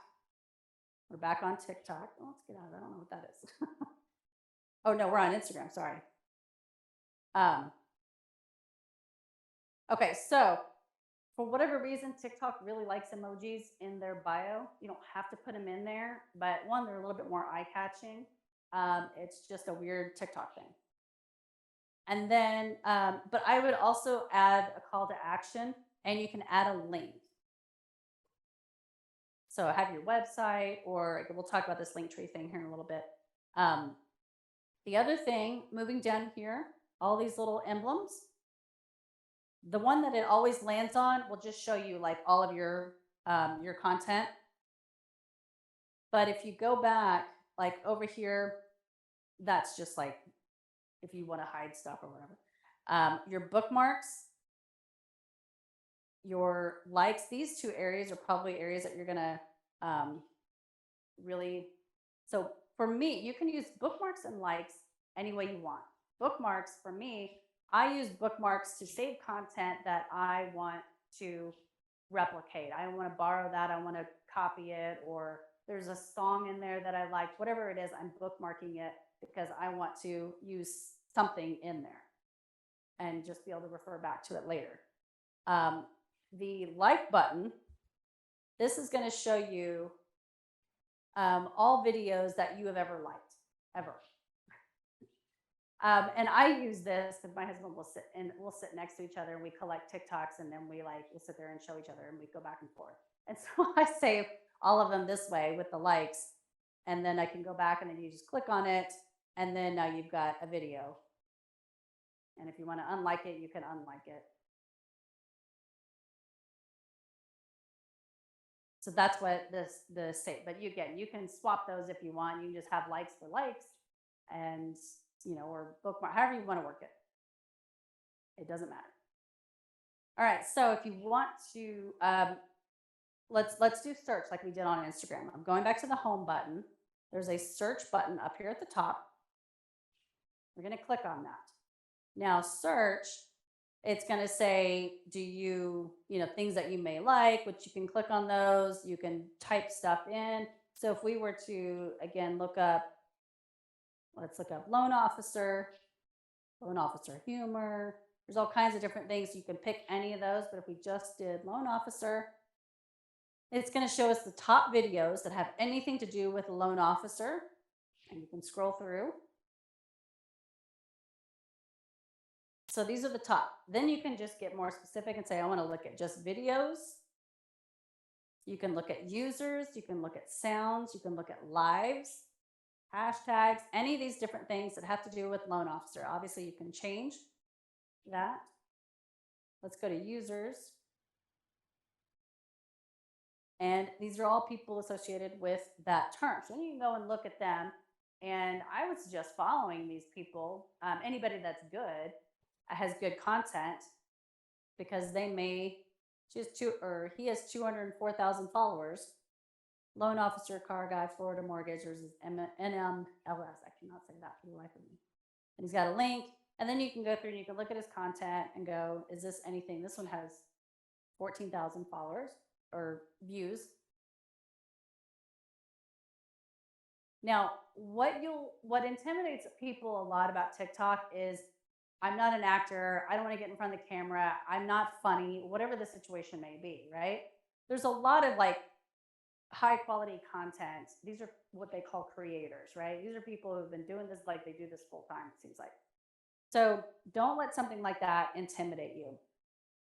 I do have some examples of people, and there's also a list in your folder there too of people to follow. And then I was going to show you, for the time, a few people to show you some examples of their content. That's not, some of it is like high quality stuff, and some of it is just very, very simple stuff, so that you can kind of just dip your toe in the water. Okay, so if I wanted to follow this guy, I click follow. If I want to know every time this person posts, click that little bell up there, and it'll notify you every time this person posts something, if you're really into that person.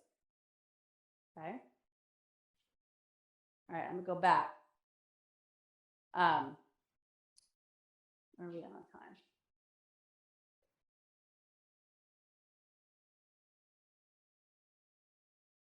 So I'm going to show you their content here in just a few minutes. Right now, I'm going to talk about live video.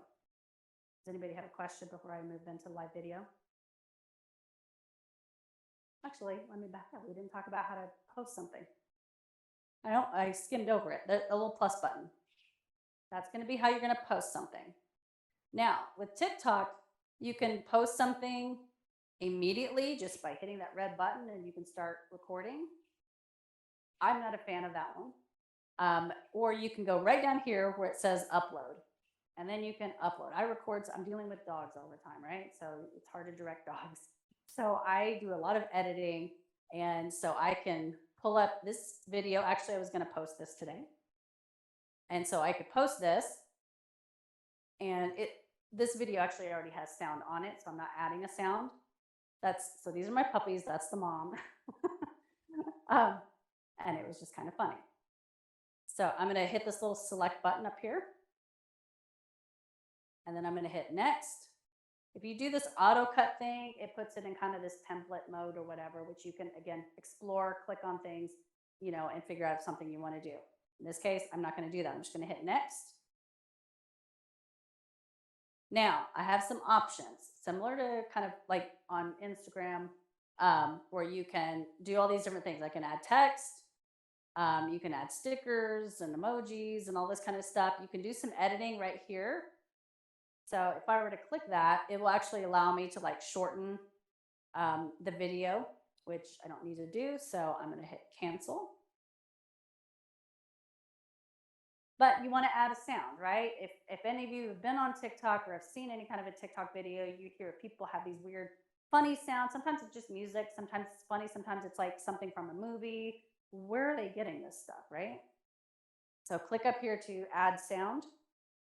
And it's going to give you, here's recommended. A lot of these, sometimes it's pretty good at figuring out a good sound that might go with your video.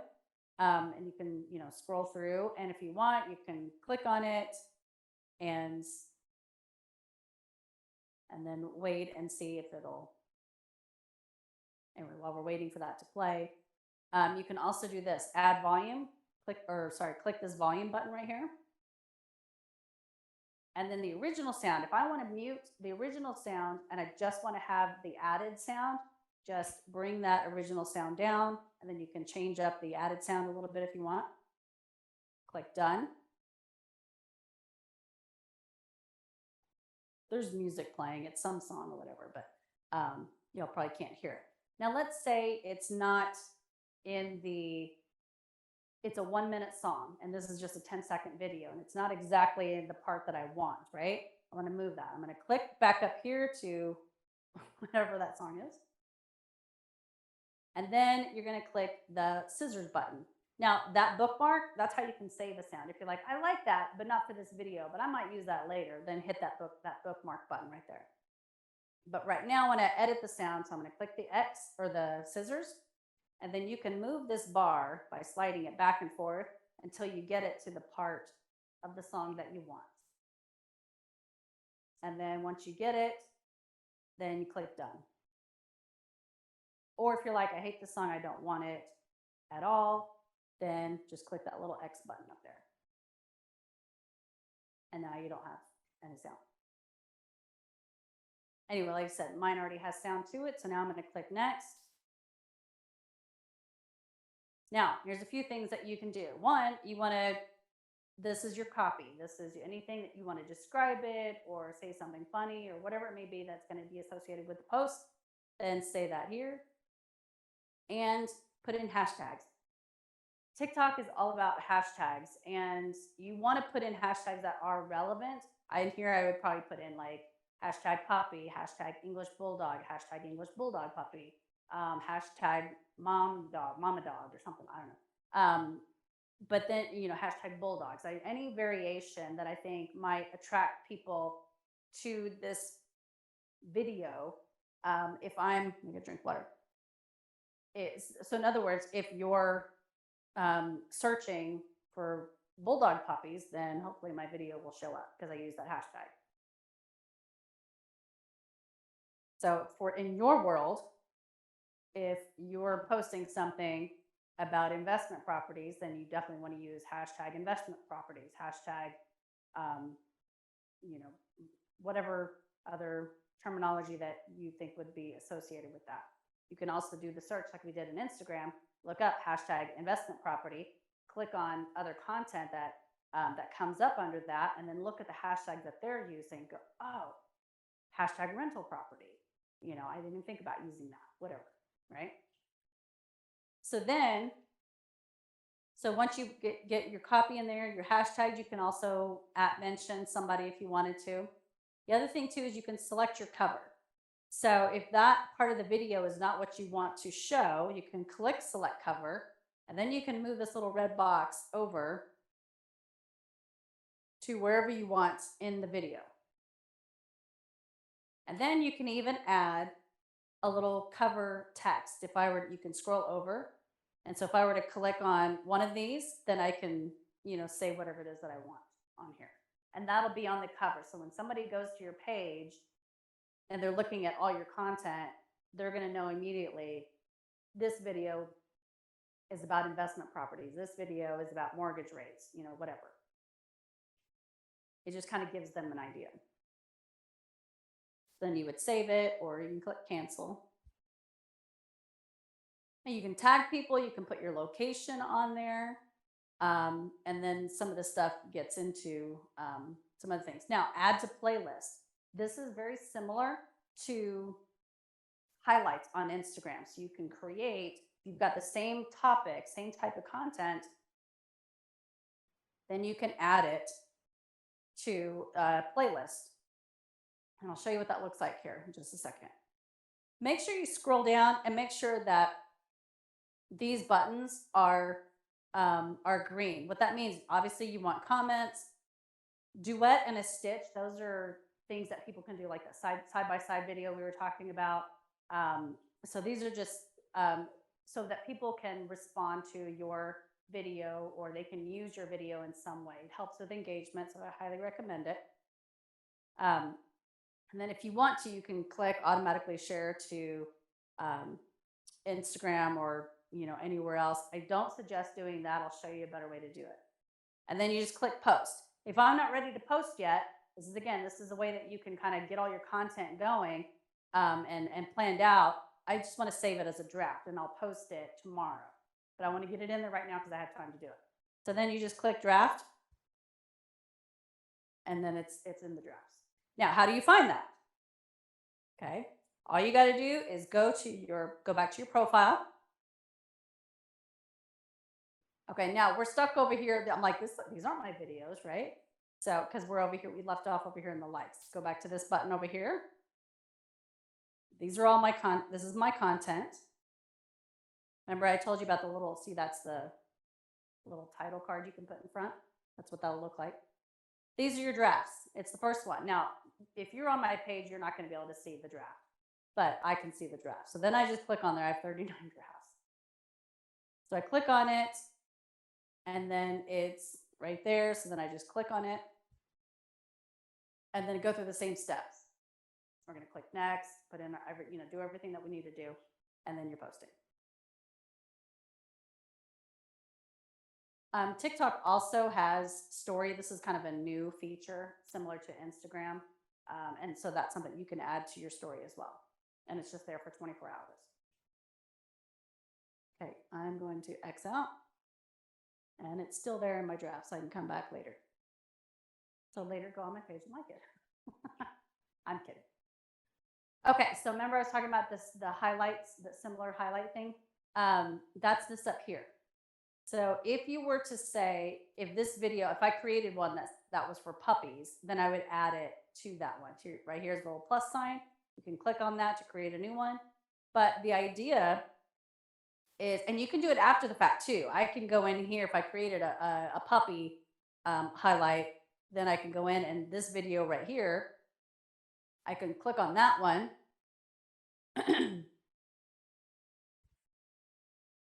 Click on the three buttons at the bottom. Yeah, I didn't see that. These three buttons right here. There's a lot of things you can do here, but for right now, what we want to do is look down here at the bottom. We're going to scroll all the way over. Wait a minute, where did it go? Oh, right here, add to playlist. And then I would click that. And then I would add it to whichever playlist I wanted, or I can create a new playlist. Okay. Now, going back to pushing these three buttons here, I can send this. These are friends on TikTok, and you can scroll over. So I can just send it to them, or I can copy the link. I can text it to someone, put it on Instagram, whatever. Or if I want to look at analytics, if I want to save the video, pin it. Those are the three at the top. You can pin it so that it's always there. You can do a paid promotion, all these different things that you can do. And again, explore, have fun with it. Analytics, remember this because I'll show you that in a minute. This will take you to analytics for this particular post. We'll come back to that. Okay. Remember we were talking about the song. This is Elvis Presley, Love Me Tender. And if I see that on somebody else's, again, you can click on that and it'll take you. Now see how there's like a ton of videos associated with that particular song. So you can either save the video, like up here, I've already added it, but it'll say add to favorites. You can favorite it, or you can just go on and you just can see all the different videos associated with that particular song and just scroll through.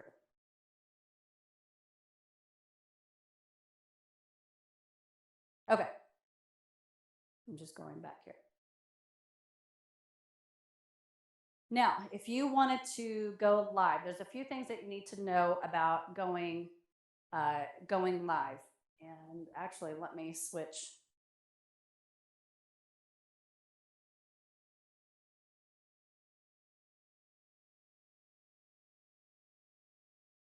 You definitely don't want to be afraid of going live. I'm not even using we'll come back to these. Okay. What you want to know about going live. Instagram and TikTok are a bit different when it comes to going live. You can go live straight from your phone, or you can get super fancy with high-tech people and do some really like studio style stuff. Instagram is a little bit more, they've got a lot more options when it comes to going live. Any account can go live. You can hide your live from certain people. So you can actually put in, I don't want my mom to see this, whatever the situation is. It'll save your live for 30 days. So if you want to go back and access it, it'll tell you how many followers are online at that time. So you can actually go on at 9 in the morning and say, oh, I've got 100 of my followers are live or online right now at this moment. Might be a good time to go live. Or it might say only 30 people are live. Now, these are your followers, not the whole Instagram.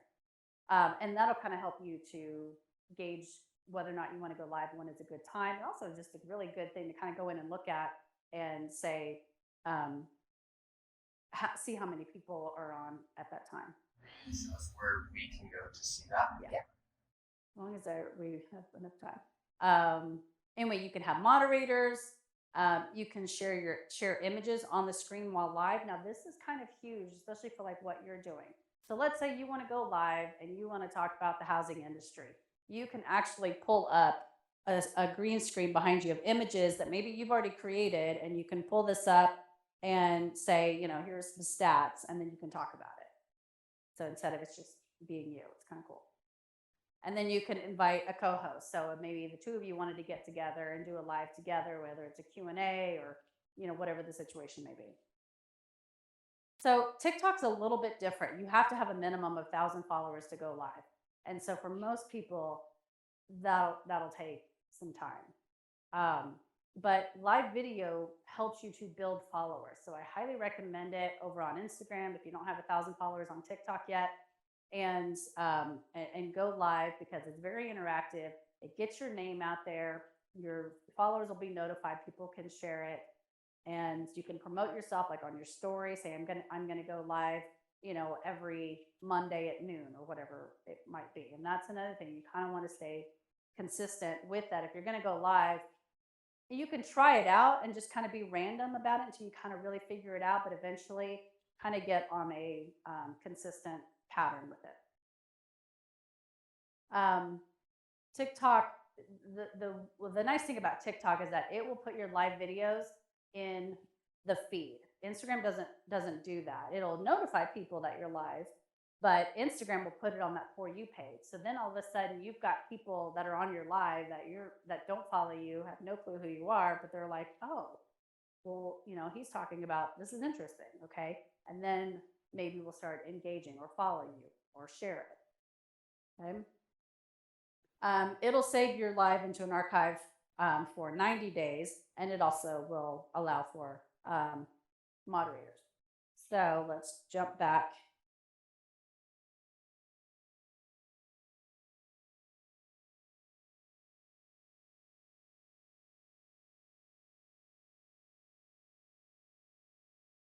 Give me time.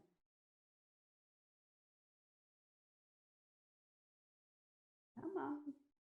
I'm waiting for my phone to recognize my computer, and it's not. Okay, here we go. Okay. So let's go to Instagram, because you'll probably go live. Does anybody have 1,000 followers on TikTok? No. Okay, so let's go to Instagram.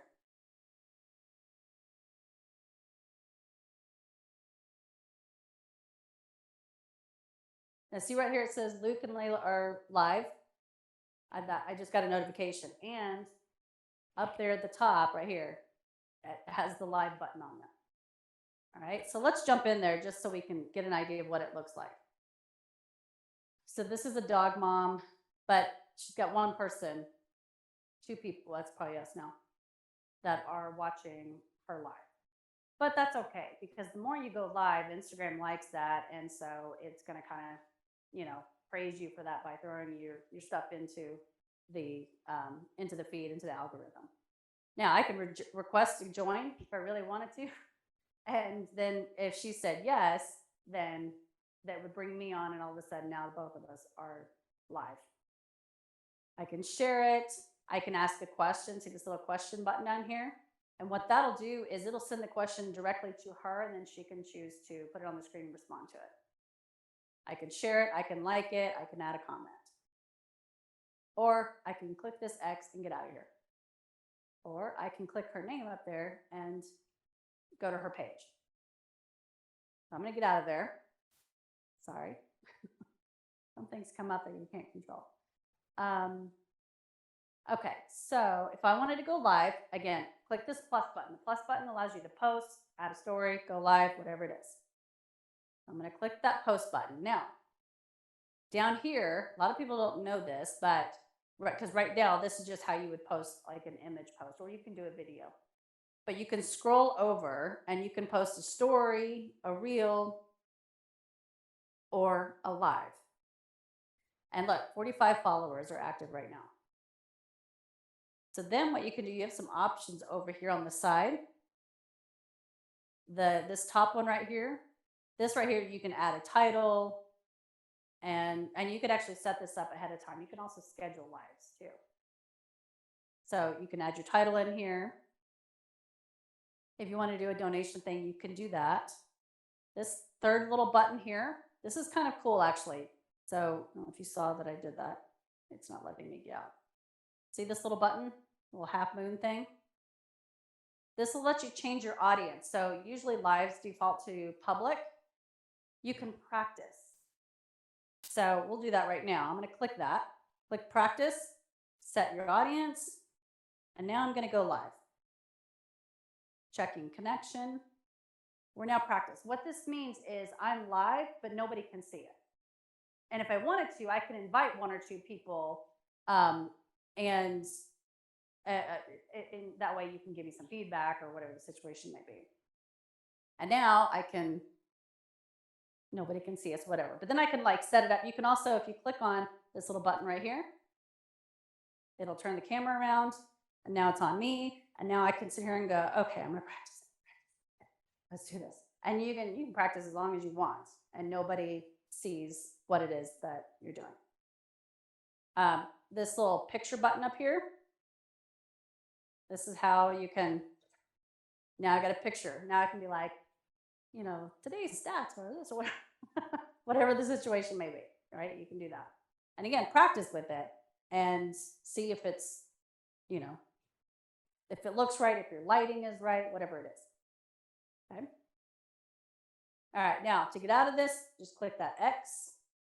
You see how it says practice up there, but it doesn't say practice, then you're actually live. So sure you want to end it, yes. And then after your live video, it's gonna, you can go and view insights, you can delete it, whatever the situation is. If you go into insights, which that's our next subject, then it will show you, when you're actually live, how many comments, how many people shared it, how many you reached, all this information. And that way you'll know if it was successful or not. Discarding. Okay. So once you finish it, how do you just like, is there a way to just save the live video without like discarding it but not posting it? So it will save. So okay, yeah, good question. There's so much with these channels. That's why I say like explore a lot of it, because there's so much that I could dive into and really really go in. But so yes, thank you for asking. How do you find your live? So we're going to click on these three dashes up there. All right, and you have an archive. You also have saved. So if you go into the archive, there's a few different things in the archive. These are posts. Right here it says post archive. These are things that I have posted, but I didn't want them on my feed anymore. So I'll have to show you how to do that. But you can send things to the archive. That way it doesn't delete it. So instead of deleting a post, you just archive it. Yeah. Now what you do is you click up here on post archive. I'll give you some options. Stories archive. So remember I said stories are only available for 24 hours, but you can go to the archive and you can access them anytime. And then you have your live archive. I'm going to click live archive, and this will show you the lives that I've done. Now remember, it only keeps them for 30 days. So, and this will show you the date that I did. Obviously I've been going live with the puppies. And so then you can like click on one, and then you can rewatch it if you want. The other thing, you can download it. So let's say there was some really good content in here. You can download it, or you can share it. You can download it, and then then you can divide that up into sections and then use that for content to repost it. Okay. And then you just hit that X up there to get out of there. Okay, so I'm going to go into analytics unless you have another question about going live or anything. Again, don't let the live thing scare you, because it's one, you can practice. You just want to make sure you have good lighting, that you can, the sound is really, you don't want to put your phone over there and be over here talking, because nobody will hear that. And just when you're just think about, what do people want to hear from me? What are people going to engage with? And information in what you do, information is huge. I mean, just preparing for this, and I was looking at other loan officers, I learned all kinds of stuff about the mortgage industry. So, and I was like, oh, that's cool. So, just kind of keep that in mind whenever you go live. And you can go live for 10 minutes if you want to. You can go live for an hour, it just kind of depends. But maybe even team up with other people. Now we have somebody to kind of, go back and forth with. So it's not just you, you can, have somebody else to kind of think of like a talk show or a podcast or something like that. Okay, so analytics. To find your analytics on Instagram, you're going to hit these 3 buttons up here. And they're called insights. So use those words back and forth, insights, analytics. So click on insights. And you can find just about anything you want to know. And again, this is an area that I encourage you to just get in there, click on things, and see what does what. It's going to give you this overview of how many accounts you've reached, the engagement, your followers. Now, this is just in the last 7 days. You can change that, and you can look at, last 2 weeks, 30 days, previous month, 90 days. Okay. So if we just did like this, say the last 90 days, and then click update, or you can put in a certain time frame if you want. And then it's going to show you again the overview of the last 90 days. It's going to show you all the content. Now, these are just the first few. We can click see all, which will take you to the content page.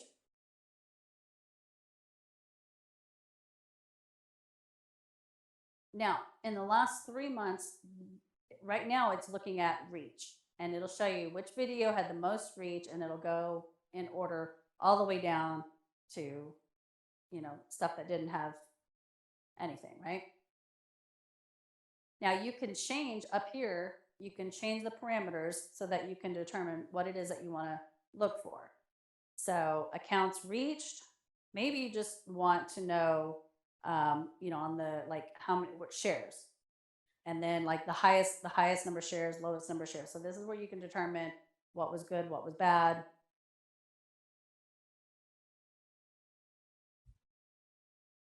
And a lot of times it's going to be, wait a minute, that didn't change. It's on reach still. Oh, you got to hit apply. Why is that not changing?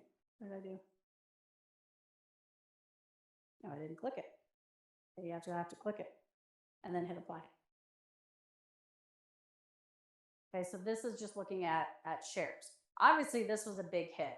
This was a reel that it like stayed on their on the feed for weeks. I'm still getting comments and stuff on that one. But as you can see, a lot of these things, I mean, some things are great, and then some things are just completely tank. But this is how you'll learn. You're like, okay, so what was so interesting about this one that, made it, it's not really viral, but comparative, why did that one take off so well? So then you'd want to, what date? I don't even remember when I posted it.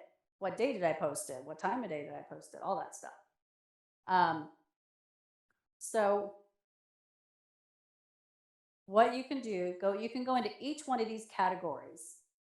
Let's go into reach. And again, we're on the last 90 days here, right? If you're running ads, it'll tell you from ads. I'm up 28% from the previous 90 days. Okay, great. It'll tell you cities. You can scroll over, countries, your age range. This is probably important, right? To know what these age ranges are. For me, my audience is more in that 35 to 44, but really 35 to 54 is the sweet spot there. You can go over gender. I have more women that are my followers than men, so I need to appeal to them. And one thing I learned, because TikTok is the same thing, I have more women than men, like by far more women than men, and also in that same age range. So my audience is really not just people with dogs. My audience are dog moms, right? So I was getting ready to post a video, and I was asking my husband, I need your opinion because I've got two different sounds that I want to put with it. One of them was like some rap song that I thought was actually funny, and the other one was this cute little like lullaby song or something like that, like a kid's song. And both of them would work really well for what the video was. And I asked my husband, and he goes, "Well, you got nothing but dog moms. Like, obviously, you want to use the lullaby one." And I was like, "Yeah, you're probably right." And it blew up, and it made me. And I do this all the time. And I'm like, I can't believe I didn't figure that one out. He had to point that out to me. Sometimes you're just too into it to really, notice things. And then I noticed out of all the videos that I have that really blew up were the ones that were like, appealing to women and their puppies, their dogs. These are my babies, and it was kind of these child or songs or these lullabies versus like rap music or whatever. So I was like, okay, put two and two together. So now whenever I'm conflicted or I'm trying to find a song, I tend to go more towards those type of songs versus something that I like, because that's not, I have to appeal to my audience. So think about that again when you're going back and trying to figure out what's working. What worked about that particular video? Was it the music? Was it the time of day? Was it just the actual content itself? And keep track of that stuff so that you'll be able to figure that out. And again, knowing who your audience is helps. Anyway, then this will tell you how many followers versus non-followers that you've been able to reach.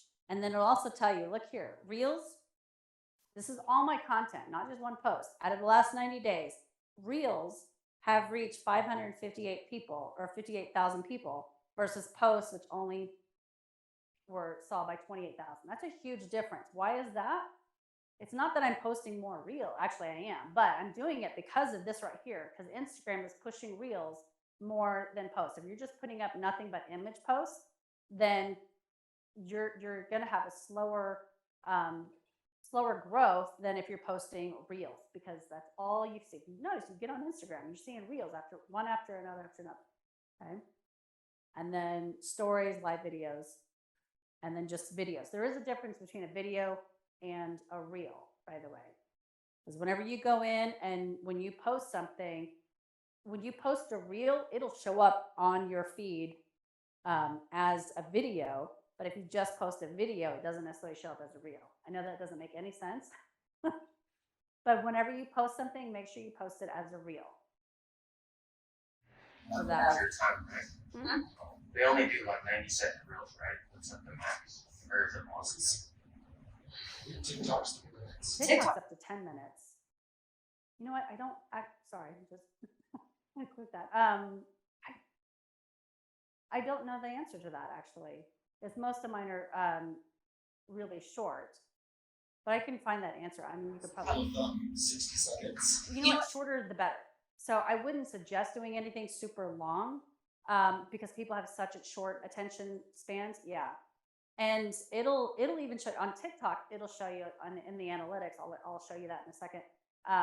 Where it'll show you like where the drop off is. It has a graph, and it'll show you like I had one video that did really well, but like people dropped off after 3 seconds, and I was like, actually, sorry, that was a video that didn't do well, and I thought was going to do well. And then I know it was like a 10-second video. 10 seconds you would think would be great, but after 3 seconds, they all dropped off, meaning they scrolled past it after 3 seconds. And I was like, why? And because everything I make is great. But I went and I looked at the video, and in the first 3 seconds, there's a little bit of a lag before any action happens. And that's why. So you got to catch them in the very beginning. First 3 seconds are key. Even if it's something obnoxious like stop scrolling, whatever it is, because that'll give you a few seconds and then you can start talking. People do that. Okay. You can also, let me get out of here and go back to the feed. You can click on a particular video or picture, either one. Like this is a picture right here. And you can, right here, it says view insights. And so you can click view insights and it'll take you to this particular post insights, how many likes, comments, shares, and bookmarked, and then also your reach, how much engagement. If you keep going, followers versus non-followers, and then, how they found you from the explore page. Remember the page with all the bulldogs? If, just in their home feed, they went to your profile or whatever. So it gives you all this information, and this is all really, and then you can, of course, you can boost it. But this is, I had 16 profile visits. That's kind of huge off of 2 dogs looking at the snow. Like that, to me, that doesn't make any sense. So I'm like, why are they so intrigued that they actually, after seeing this in their feed, they went to my profile page? Like, I would want to figure that out. Why are they going to, because if they go to your profile page, hopefully they're going to contact you, click on your link, whatever it might be. That's gold if you can get them to go to your profile page. Okay, I'm going to show you some TikTok analytics unless you have questions here. Okay. So to find your TikTok analytics, again, you can find them just like in the feed itself. I mean, I'm sorry, on the post itself. So there's this post. I clicked on the post. Down here at the bottom, you've got some stats. This one like went crazy viral. And you can click on the stats down here at the bottom, and it'll show you the stats for this particular video. All the different engagement up here. The total play time, average watch time is 16 seconds.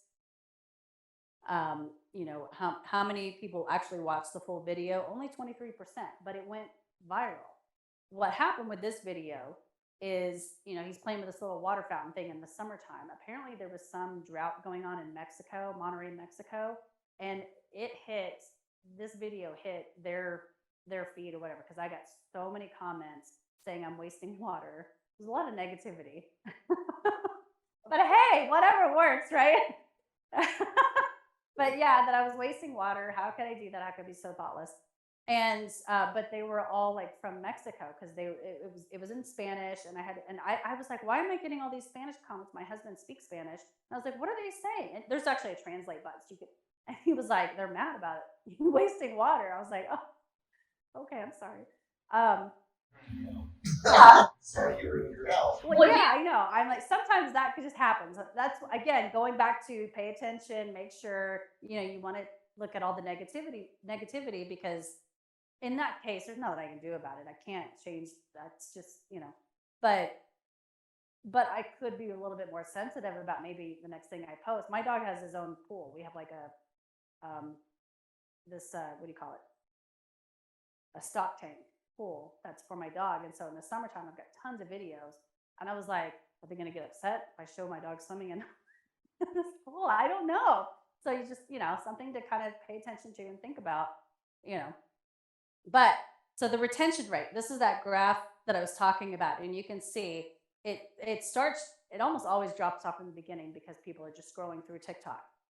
But I got him after about 10 seconds or so, it really drops off. And in this video, it was kind of repetitive. It was just different shots of him playing with it. And then everybody, I'm sure, probably went to the comment section and started commenting. So, but then it'll also show you, was it, on the For You page. 99% of the people who saw this video, it was on the For You page. And then later, there's your, the region, obviously. So, but where this is helpful for you is, did you get on that For You page? Everybody always wants to know that. Or a lot of times, sometimes it's like half and half, and they'll say followers and For You. But this is really huge. So look at this retention rate, because it will let you know where people are dropping off. Yeah. Okay, I'm gonna go back. Reels doesn't have that, do they? No, they don't have that retention rate. It'll show like average time that they watch, but it doesn't show the retention rate. But if you're putting the videos on both, a lot of times it'll give you an idea, even though you might have two complete, because like on Instagram, this didn't go as nearly as viral, but everybody was like, oh, that's cute. It was successful, but nothing like on TikTok. But two different, it's the same audience, but it got on the For You page, which hit a whole different audience. Yeah. Okay. So going back,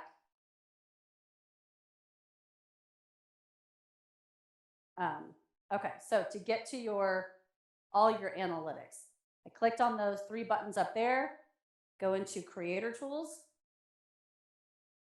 There's your analytics right here. And again, there's a lot of stuff in here. This live, if you are interested in going live, this stuff right here will teach you a lot of different things about how to go live, some tips and things like that. So that's a good area. Okay, so we're going to click on analytics. And this will give you, again, you've got, this is just the last 7 days. This is just the overview. But right now we're in video views. And then obviously it peaked on the 19th. I don't know when. You want to go back and look at, what was posted on the 19th or the 18th or, whatever to see what that was. 149 profile views. You can click over there and you can see the same thing. Obviously, I don't even remember what was on the 19th, but obviously it did something right there. And then you can click on likes, all these. Again, examine all of these because, then there was not a huge spike, but a little spike over here. And then obviously it dropped down. This is how quick TikTok works. And I'm telling you, if you've got to find out when the best time to post is, because if it does not get engagement immediately, because it puts it on the For You page immediately. And if it's not getting any kind of engagement or anything, you've got like 5-10 minutes and then it takes it off. It's done. And it will never, ever come back. It's just dead. Now, people will tell you, but on TikTok is a whole different animal because of the audience. You do have more of a younger audience on TikTok. If that is your audience, I don't know what y'all's audience, I would imagine your audience is, I don't know, it might be spread, but if you're trying to hit that Gen Z or millennial audience, then they're on TikTok all the time, but nighttime is really hot. Yeah, so that might be the better time. I've learned because I've been going live with my puppies, and I started off because I'm trying to target dog moms, right? So I'm like, I went live at like 2 in the afternoon because that's always whenever my post hit really well during that time, but it was dead. So then I went live at 7 o'clock at night and it exploded. I was like, okay, all right. So you just got to kind of play around and see what works and what doesn't work. Yep. So on that note, up here, so this is just the overview, right? You've got content and followers. If you go over to your followers, this is going to tell you about your audience, right? Okay, how many you have. And this, again, gender, 64% female. It'll give you your age range, again, the countries, cities. But this right here, most active times. Now, you can do this it breaks it down by hour and then also by day, because different, Friday is going to be different than a Tuesday, right? So, but for the most part, it's the same. This is identical on Instagram for me. Instagram will show you this. It's the same, but because I'm sitting there looking at it going, and you can click on each one of these and change it up. 9 o'clock in the morning, 16,000 of my followers are on at 9 in the morning. But if I go like at 7 at night, 17, that's only a difference of 1,000 people. So everybody's pretty much on in the middle of the day. And then it starts kind of dropping off. But what it doesn't tell you, and I wish it would, is how long are these people on? Are they just getting on for 5 minutes and scrolling through, or are they on there for an hour? They probably, my guess is, that they're spending more time on at night than they are at 2 in the afternoon. I don't know. But maybe I just happen to be catching them at 2 in the afternoon when they're, taking a break, or, I don't know what the situation is. But, and again, you have to learn this from your audience. Everybody's going to be different. This is probably very common, but just explore with it, because you just don't know. You can click over here to days.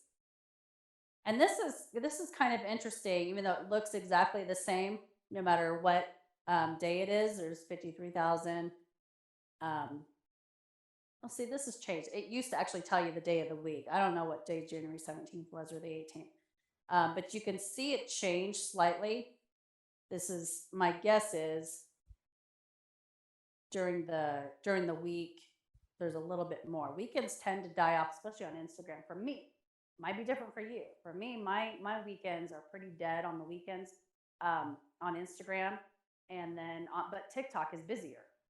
So again, you kind of have to play with that because I don't post. I rarely post on Instagram on the weekend, but I will post on TikTok on the weekend. Okay. There is a web version of the analytics that you can look at. Just go on, TikTok.com, and same thing with Instagram, and it might be a little bit easier to look at it for you. And TikTok especially has a little bit. The graphs are a little bit different. So, but you can get everything you need to know from the mobile side of it.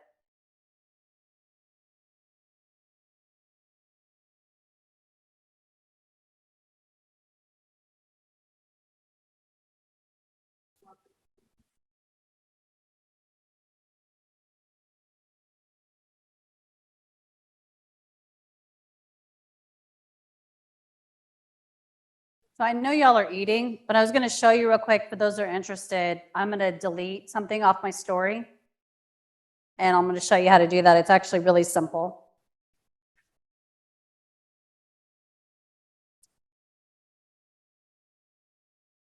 So if you want to delete something off your story, just go to your story up there. And to do that, for those who don't know, just click on your little profile picture. And it'll take you to your story. Remember how I posted this? And you can also pause the story too by holding it. So I'm going to delete this. And you're going to click on those 3 buttons at the bottom there. And then just click delete.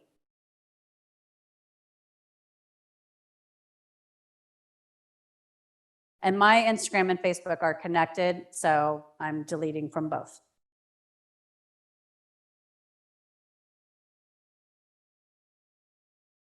That's it. Just wanted to show you all that.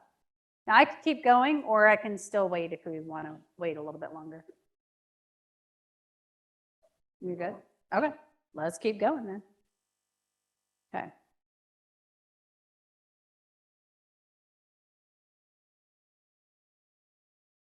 On analytics, what I did want to show you is for analytics, Facebook and Twitter, if you've got both, Facebook and Instagram, it's actually really great analytics that you can access, and you can get both of them, or you can kind of just look at Instagram if you want or whatever. But you can do that on web, and then also obviously on mobile, which we looked at, TikTok again, web and mobile.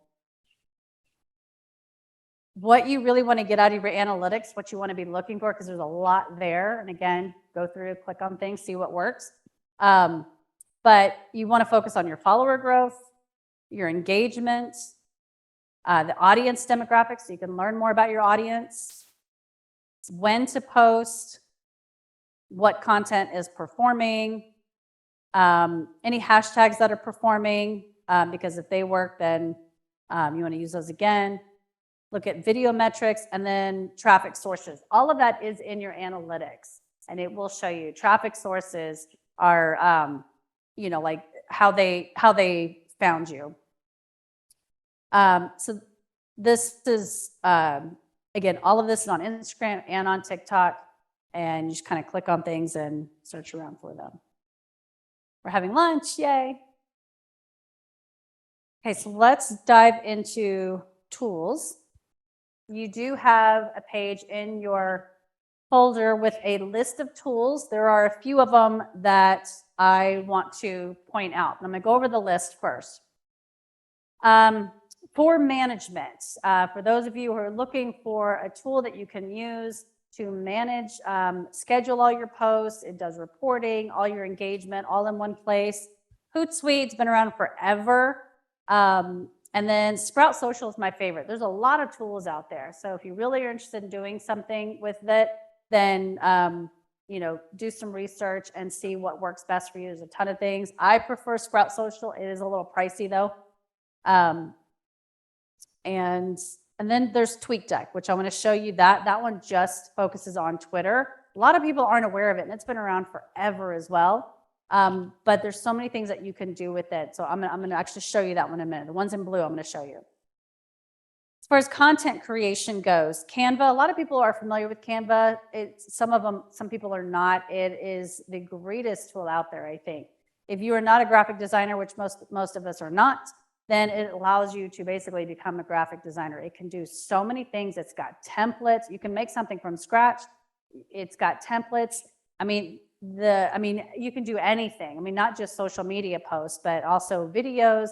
You can create presentations. You can make flyers, all kinds of things. And you can type in there, and again, I'll show you, real estate or whatever it is, and it'll give you templates for something that, looks like what you're looking for. Unsplash, that's royalty-free photos. So if you're looking for stock photos or, just different types of images, you can get free images on Unsplash because some of those image sites are really expensive. This one's free. SaveTick. This is an app that it's free to use. You ever go on Instagram and you see a video that's got the TikTok watermark across it, right? So Instagram doesn't want you to see that. Obviously, that's a competitor, right? So the theory is, even though a lot of times you'll see those videos, but they get kind of shoved down in the algorithm because Instagram doesn't want to promote TikTok. Plus, sometimes you just don't want it there. It just doesn't look good, doesn't look professional, especially if you're reusing this video.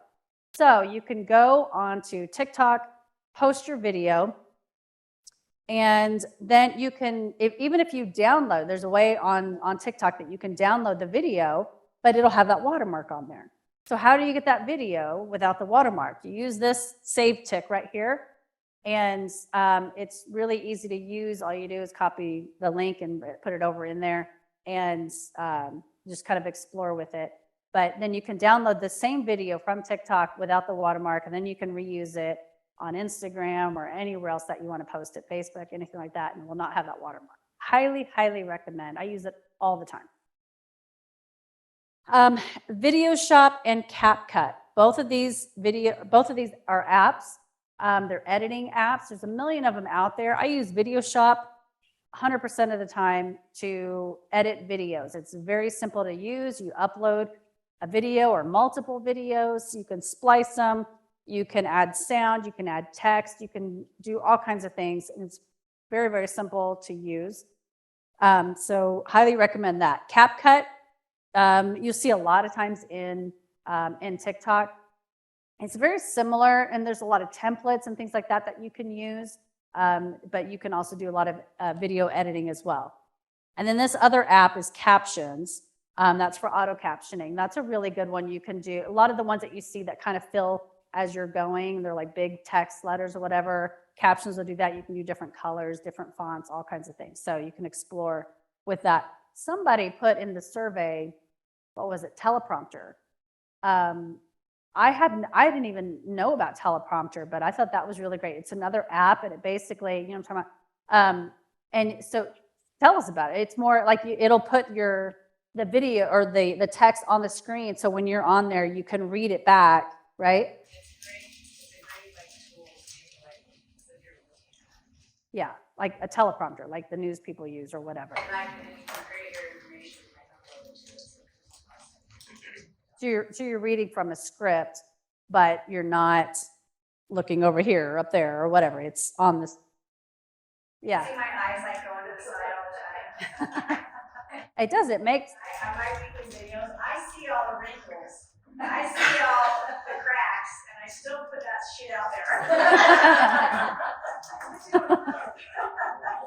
Yesterday's video, I'm like, oh gosh, I'm aging, but I did it anyway. And there's some crafty things you can do on TikTok too, where it kind of smooths out the effects and things like that. There's a lot of effects and things to explore in TikTok and on Instagram too, that'll make you look more beautiful than you already are. So it's a dangerous world out there. Okay, so a few other things. Bitly. Bitly is a URL shortener, and it's also a tracker. There's a lot of different ways if you really wanted to get deep dive into tracking links. There's a lot of other ways. This is the easiest, simplest way. It's free to use. You can create a Chrome, what do you call it? application thing, whatever you're talking about, you know, where it kind of throws it up at the top and you can click on it. You know what I'm talking about? And so basically, if you want to track a link, you can click on Bitly and it'll create a link tracker for it. And then you can go back to Bitly and then you can like, oh, like, you know, 100 people from, you know, Facebook found this link or whatever it is. So explore that one. It's a really good one. Linktree, highly recommend. There's also link in bio. They're similar, but I use Linktree, and again, I'll show you that one. Remember how I told you on Instagram, in your bio and Instagram and TikTok, you want to have like your website on there or whatever. You're only allowed one web link. Linktree is the way that you can do multiple links, and I'll show you what it looks like. But it's you click on Linktree, and the link that's in your bio. And then it'll give you multiple links that people can click on. So you can send them to your website, you can send them to your TikTok, your Facebook, anywhere you want. Awesome Screenshot, that's another Google extension. That's the word I was looking for. And you know, there's a couple of different ways you can, you know, take a screenshot of something, but I use this one because Awesome Screenshot, you can take a screenshot of a picture or of your entire screen or whatever it is. You can do all kinds of editing. You know, you can crop things, you can put circles around things, whatever it is. So it's just a good tool to use. National Day Calendar, if you want to do content, you know, on, I don't know, National Mortgage Day, whatever it is, National Pie Day. You know, obviously try to always make it relevant, but this calendar will give you all those days.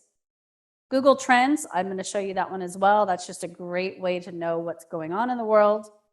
And then Emojipedia. Have you ever been like, if you're not on your phone, if you're trying to type up copy for a post and you're like on Facebook, if you're actually on a desktop or whatever, and a lot of these tools now have the emojis that you can put into the text, that if you ever just need to get the emoji and you're not on your phone, Emojipedia has all of the different emojis and you can copy and paste it and then just put it right into the copy. Okay, we're not Q&A yet. All right, I'm gonna switch and I'm gonna show you some of these sites. I need my glasses. I can see great a mile away, but right in front of my face, I can't see anything.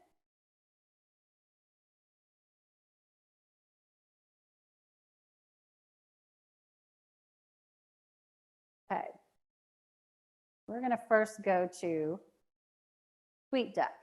Now I'm going to be working over here. You can still see all of that, right? So TweetDeck is a completely free tool to use. And you need a Twitter account to be able to access it, but just go to tweetdeck.com and totally free to use. And you can use this in any way, shape, or form. You can build it out. I'm going to show you how to build it. Any way that you like. Now, what it does is it creates all of these columns. So this is my home page right here, and these basically just people that I'm following, right? And it just kind of shows you your entire home page. Over here is the Explore, and again, I'll show you how to build this out. The Explore, this is trending. There's all kinds of things you can click on, news or sports, whatever. I go to trending. This will tell you, like, by the second, it's in real time, what everybody on Twitter is talking about at the moment. So obviously something's happening with Mike Pence. And then the Oscars, I think they released the Oscar nominations today. And you can scroll through and it'll usually go up to about 30 different topics. Now, what happens if you see something that's interesting that you want to know about, whether it's from a professional level or you're just interested, then you just click on it, and it's going to show you all the posts that are happening. First, it's going to show you a few people to follow having to do with Pence, and then it's going to show you everybody who in real time is posting about whatever is happening. Obviously something happened here, it's news. And then if you really wanted to, you can click on the post itself and then look at all the tweets and everything, all the comments and stuff. So this is a great way to know what's happening. You just click on that X, what's happening in the world. These are messages And then these are different accounts. So let me show you how you can create new decks. I've got 4 decks over here. And if you wanted to create a new one, you just click right here on this new deck. This next deck I have is news. And again, I have all the trending things. These are media. These are media that I'm following. And then these are media personalities. So if you just want to keep track of news, this is marketing. This deck down here, this all has to do with marketing. It scrolls over and it scrolls down. You can have people that you're watching, a certain list, hashtags, certain phrases. So how do you build all of this out? I started this one here. So you create a deck, and then you can put in anything that you want. So right now I have a list of real estate, and I'll show you that in a second, how to get that. And then these are particular people, and then we have Security National Mortgage. You can add a column by clicking over here. And then it's going to give you some idea. You can search for a topic, but you can actually just get certain, if I wanted the Explore page, I click right here on Explore and it throws it up there immediately. This is the trending thing. Like, oh, well, I already have that. Actually, I don't, but I already have that. So I don't need it anymore. Go up here, the little trash can appears, and you can get rid of it. Or you can move it. See these little 6 dots? You hover over that, click on it, and then drag it over. And then you can put it anywhere you want. Maybe I want that one to be first. Okay, so let's add another column. Let's just do a search term. What's a search term that we want to keep track of, or a hashtag? Rates. What, rates? Like mortgage rates? All right.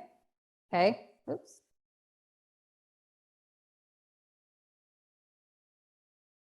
All right, so this will show you right here. 127 tweets in the last hour are about mortgage rates.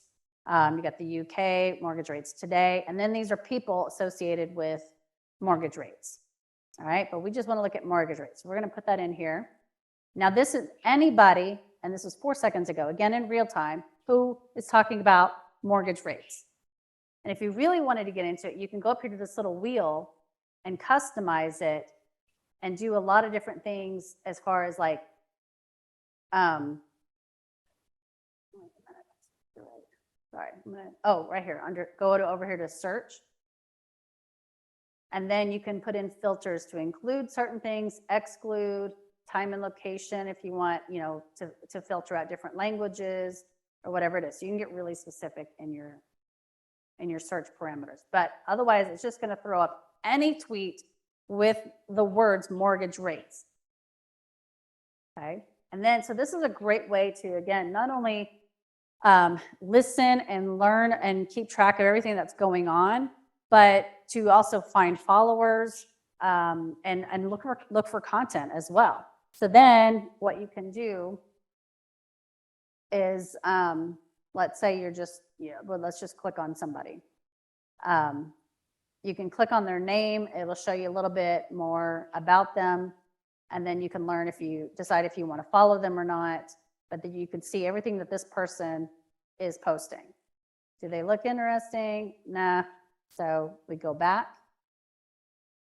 Then you can X out of this. And it's going to go back to, and you can just keep this, this term, just keep it here. And again, it's going to update in real time. Then let's add something else. You can add a profile of a person, which is what I did over here. But if you wanted to, is there anybody knows somebody that you'd want to follow in the industry or anything? If not, I mean, you could do Brad Pitt if you wanted to. And of course, apparently he's not on Twitter. We look for Barry Habib, Habib. What's the first name? Barry, Bary. Habib? On Twitter, Habib. B as in boy. Oh. Habib. Habie? B. B. I'm sorry. Right at the top. Oh, no. Right there. Oh, Habib, okay, I'm sorry, I'm not hearing you. Okay, so this is basically everything.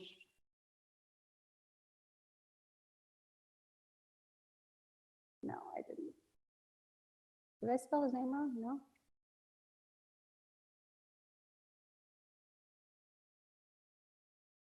Okay, yeah. So this is everything that he is tweeting. He's retweeting a lot of people. That's why it confused me for a second, because it's not him. And so you can just kind of keep tabs on somebody and what they're posting. You can look at what he's posting. Do I want to recreate that? You know, whatever the situation may be. And then you just X out of it and go back. You can also look at the hashtags that he's using. So the point being, and also, so here's a list. This is a list of just real estate, general real estate. And so you can create a list, which I'll show you, and then kind of keep track of like news and anything that's happening and going on. The way you do that is you have to go to your regular Twitter account, and then there are some lists that are already created, but you can just go in and follow people. If you click more down here,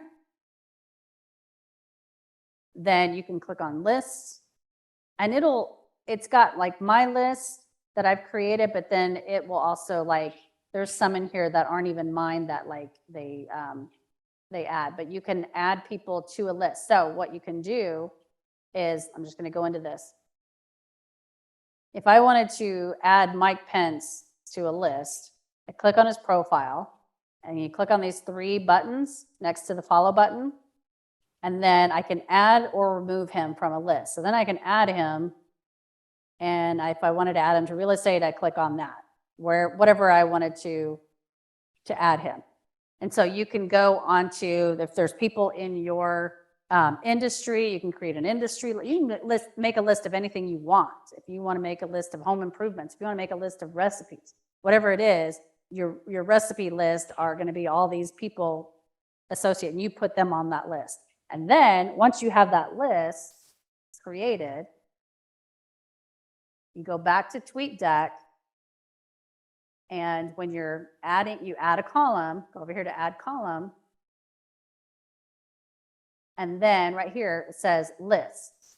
So I'm going to click lists, and then it'll have all my lists right here. So then I can just add, I can click on it, and all of a sudden now this media list is here. Or you can discover new lists right here. And these are lists that other people have made, and they've made them public. Your list can be private. These are lists that are made public, and then you can access them if you want to have a list about skiing or Utah local, whatever the situation is.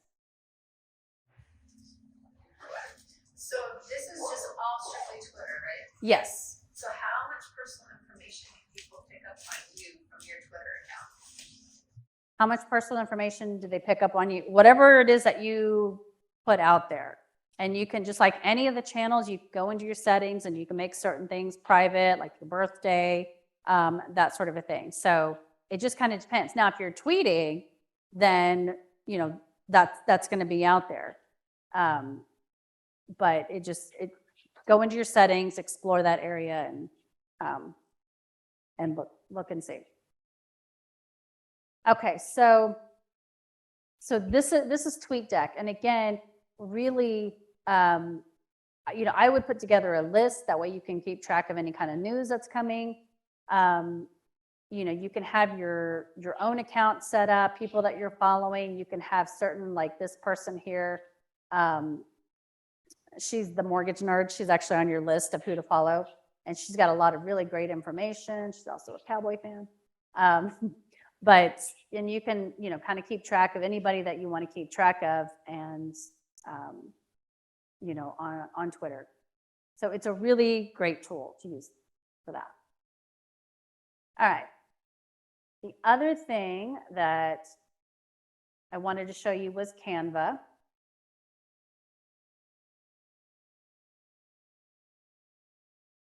I know some of you are already familiar with Canva, so I don't want to waste. Is anybody not familiar with Canva? Yeah, okay. I'll kind of breeze over it, but it's, I mean, there's a free version, but there's also, that's okay. There's a free version, but there's also a paid version, but it's like $100 a year. It's totally worth it. And it'll like save like colors and save content and save a bunch of different things. But the free version is totally easy to use. You can also do team versions and everything else. But it's got everything you can imagine to create, and you can type in what you're looking for. I want to make Instagram, and then, you know, just a regular Instagram post. I can click on that. And then you could create something from blank, or they give you all these different templates that you can create. And then, but the thing is, if you're like, oh, I really like this, but those colors are horrific, right? You can click in this, customize this template. And then all you got to do is click on that. I can change the color. I want to make it green. This one I want to make all these little shapes green. And then you can change anything you want. You can change the font style, the font size, the colors. You can make this smaller. And then I didn't click. You got to click on everything to make it. So you make this smaller, and then I want to add a picture. So then you go into uploads, and you can upload pictures, right? And I'm going to add a picture of my dog, and I'm going to make that smaller, and I'm going to put that over here in the corner. Anyway, play in this, explore it. You can do so many things with Canva, and then you just download it. You can save it for other people. I mean, it's kind of limitless. You can take the background off of the picture. So if you just wanted the dog, but not all the background, you can do that. It's really a very, very powerful tool. Okay. Oh, and you can also do videos. So if you're looking for, actually go up here to design, and if you want to do like, make a reel on Instagram, they've got these posts. You could actually put a video in here. Instagram Reels. These are videos. So like this right here, you could write anything you want on here, and this is a video. So you can put this on Instagram, you can put it on TikTok. This is how you can easily make something, put, 3 tips to, buy a house this month, and put that on there. Boom, you've got a reel, you've got a TikTok. As easy as that. So it's not just you having to get on the camera. So if you're afraid to get on the camera, don't worry about it. You can do it right here in Canva. Okay. Okay. The other thing I wanted to show you was. So you obviously have a membership to Canva. Are those on the free, or is that your paid subscription that you're No, the paid subscription, what that does, that's a good question. The paid subscription for Canva it keeps, like, if you have a particular font that you have to use, it'll keep that. It'll keep certain colors. Like if you've got a brand color that you have to use, it'll keep that. And then there's also ways that you can like share with other people, and just a few other little perks. But no, that's like free stuff. Yeah, good stuff. Okay, so this is Linktree. This is where you can put that one link in your bio. Let me log in real quick.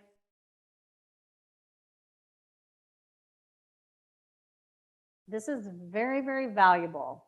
And again, this is free. There are paid upgraded version. The version I'm using is completely free. This is what it looks like over here. And this is how you add all of your links. So what I've got on here is a media kit. He's on Cameo. If you're familiar, you can book him on Cameo. We've got a calendar.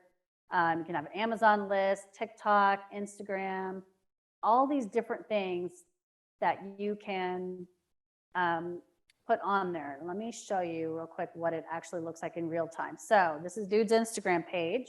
Right here, here's my link, linktree.dudethebulldog. If I click it, follow the link, this is what it'll look like. I've got his picture up here, his name, and then if I, let's say that this Book Me on Cameo is his is your website, right? I don't have a website for him. So if I wanted to send somebody to your website, to my website, then I can look at all this and go, oh, I have all these options. I can go over to TikTok and follow them there. Or I can go to their website. If I click on it, this gives a preview, but then I can actually go to a direct, it'll be like a direct link, and this takes you to that website. So the whole point of doing this is so that you can send people to wherever you want. You know, I'm going to send them to TikTok. Boom, all of a sudden I'm there. So it's like having 10 links in one. Okay. And it's super easy to use. If you want to add a new link, you just add it here. You put in a title, you put in the link, and if you don't want it anymore, you can either turn it off or you can delete it altogether. And then there's also analytics. And now it's very limited because I'm on the free version, but if you really wanted to get into, you know, how many clicks you're getting and where they're coming from and all that kind of stuff, then you have to get the paid version. But I mean, it's really great to say, oh, 282 people clicked on my Amazon link. Great, wonderful. Or went to your website, whatever the situation may be. So super, super easy to use. I know we're running out of time. The other thing I wanted to show you though is Google Trends. I don't know does anybody use Google Trends or familiar with it? Now, this is just another place for you to find out what's going on and also to kind of look for ideas. So when you go to Google Trends, it's going to tell you, just type in a search topic. So if we said, can't spell mortgage. I can't spell anything. I typed in mortgage rates. Then it's going to show me over this is over the last 12 months, but you can change this. So I can look in the past hour, 4 hours, 7 days. So in the past 7 days, this is what the people searching the term mortgage rates looks like in Google, right? Is it a hot topic? Is it not a hot topic? Where are most people talking about it? Apparently in Idaho and Colorado. If you're licensed there, then that gives you a good idea. Oh, I need to go hit those people up. Utah's number 4. And then there's some related topics and queries that just might give you an idea of, you know, what's kind of popping. You can also compare. So maybe it's not mortgage rates, maybe it's home loans. And then you can compare the two. Home loans are not doing nearly as well as mortgage rates as far as the search term goes. So this also can help you with keywords, hashtags, things that you want to use within your content, because this will tell you if you're using home loans and your stuff's not performing, maybe it's because that's not the term that people are using. They're using mortgage rates, or you know what I'm saying? So you can kind of look through, and again, you can add another one. What would be another one that's similar that I can put in? Home loans, mortgage rates, interest rates? Would that be something?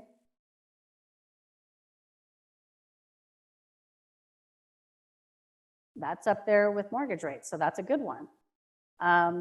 You know, it could just be housing market. That's actually lower than I would expect it to be, the housing market. So mortgage rates and interest rates, people are pretty interested in.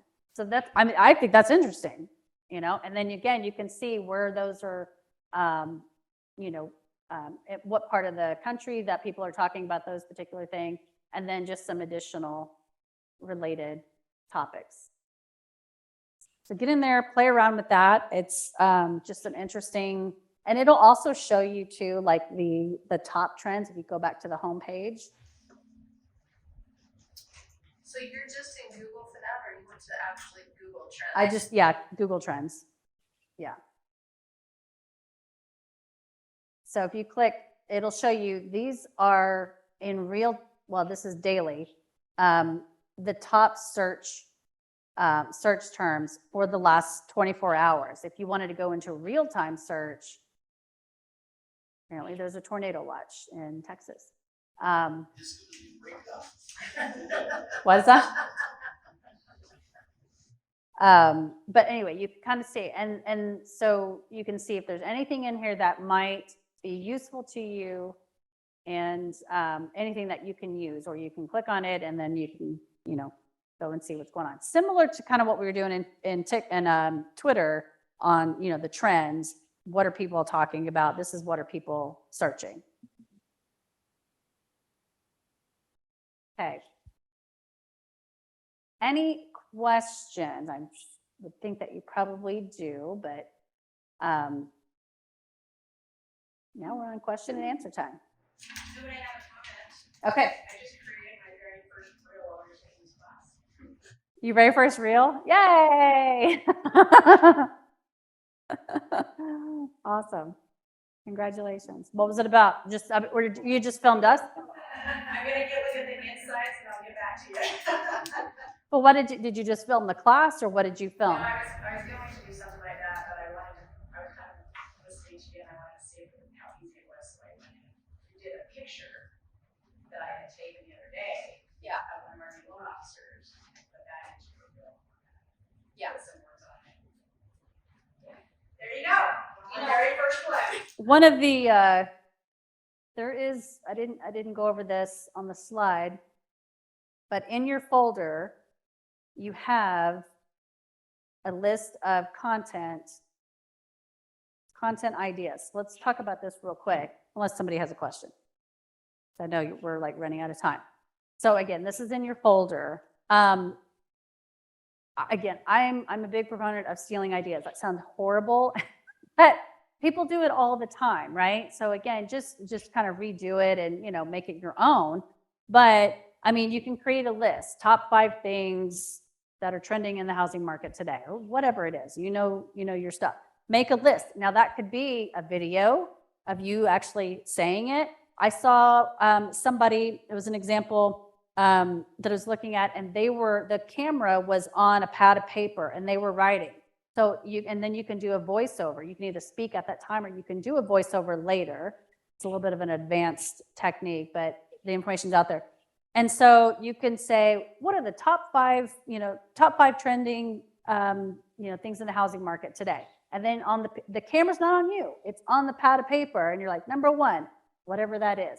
And then you can get elaborated on it a little bit. Number 2, it's this. It can be as simple as that, or on a whiteboard or whatever. So if you don't want to be on camera, don't be afraid of doing videos and doing lives, because you can do it without being on camera. Don't let that stop you, because honestly, the video is the way to go on both Instagram and TikTok. So kind of get creative with it. User-generated content. That is basically content that other people are using. You can repost this stuff. Don't be afraid of doing that. If she posted something, you're like, that's awesome, steal it. Just repost it or do a different version of it. Also, your customers. If you've got a happy customer who maybe they posted something and they tagged the company, then repost that or use it to your advantage in some way. That's user-generated content.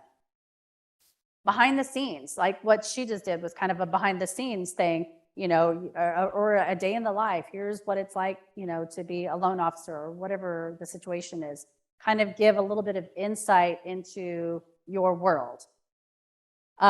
If you write blogs or articles, that stuff, that you can use that in so many different ways and break it down piece by piece, because if you're writing a blog article, you probably have 10 ways to, do whatever.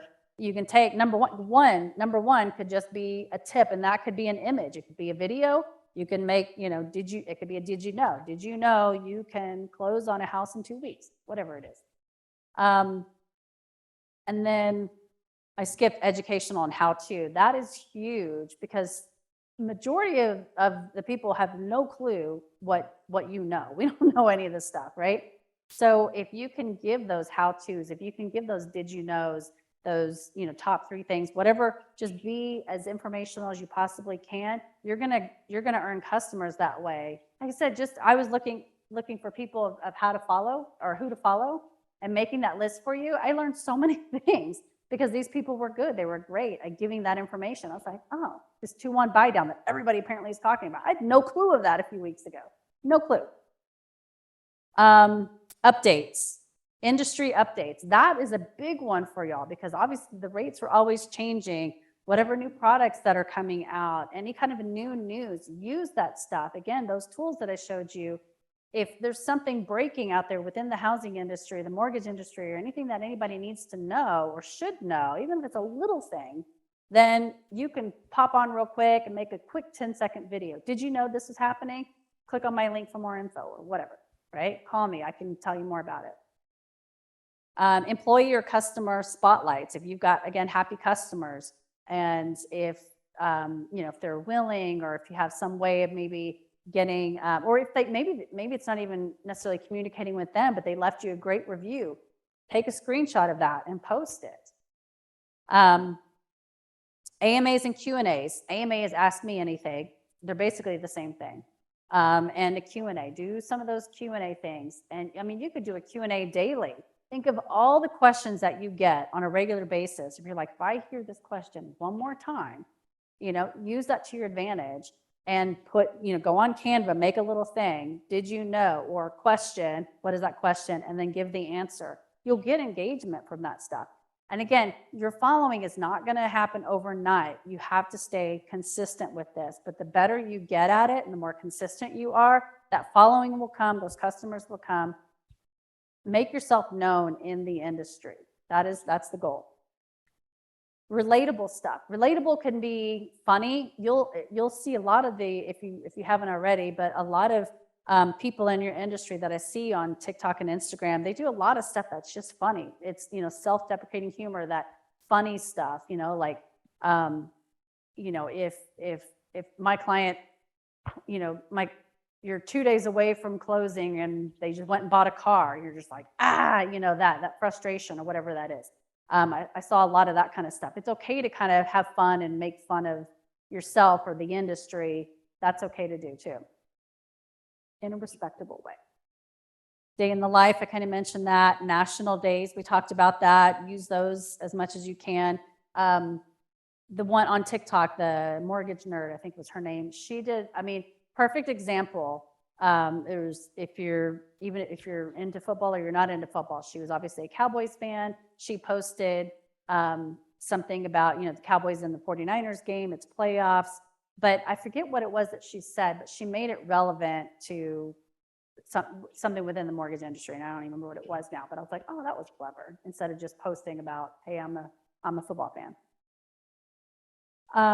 Predictions are really popular and people love to hear that. Even if you're wrong, so what? It's a prediction, right?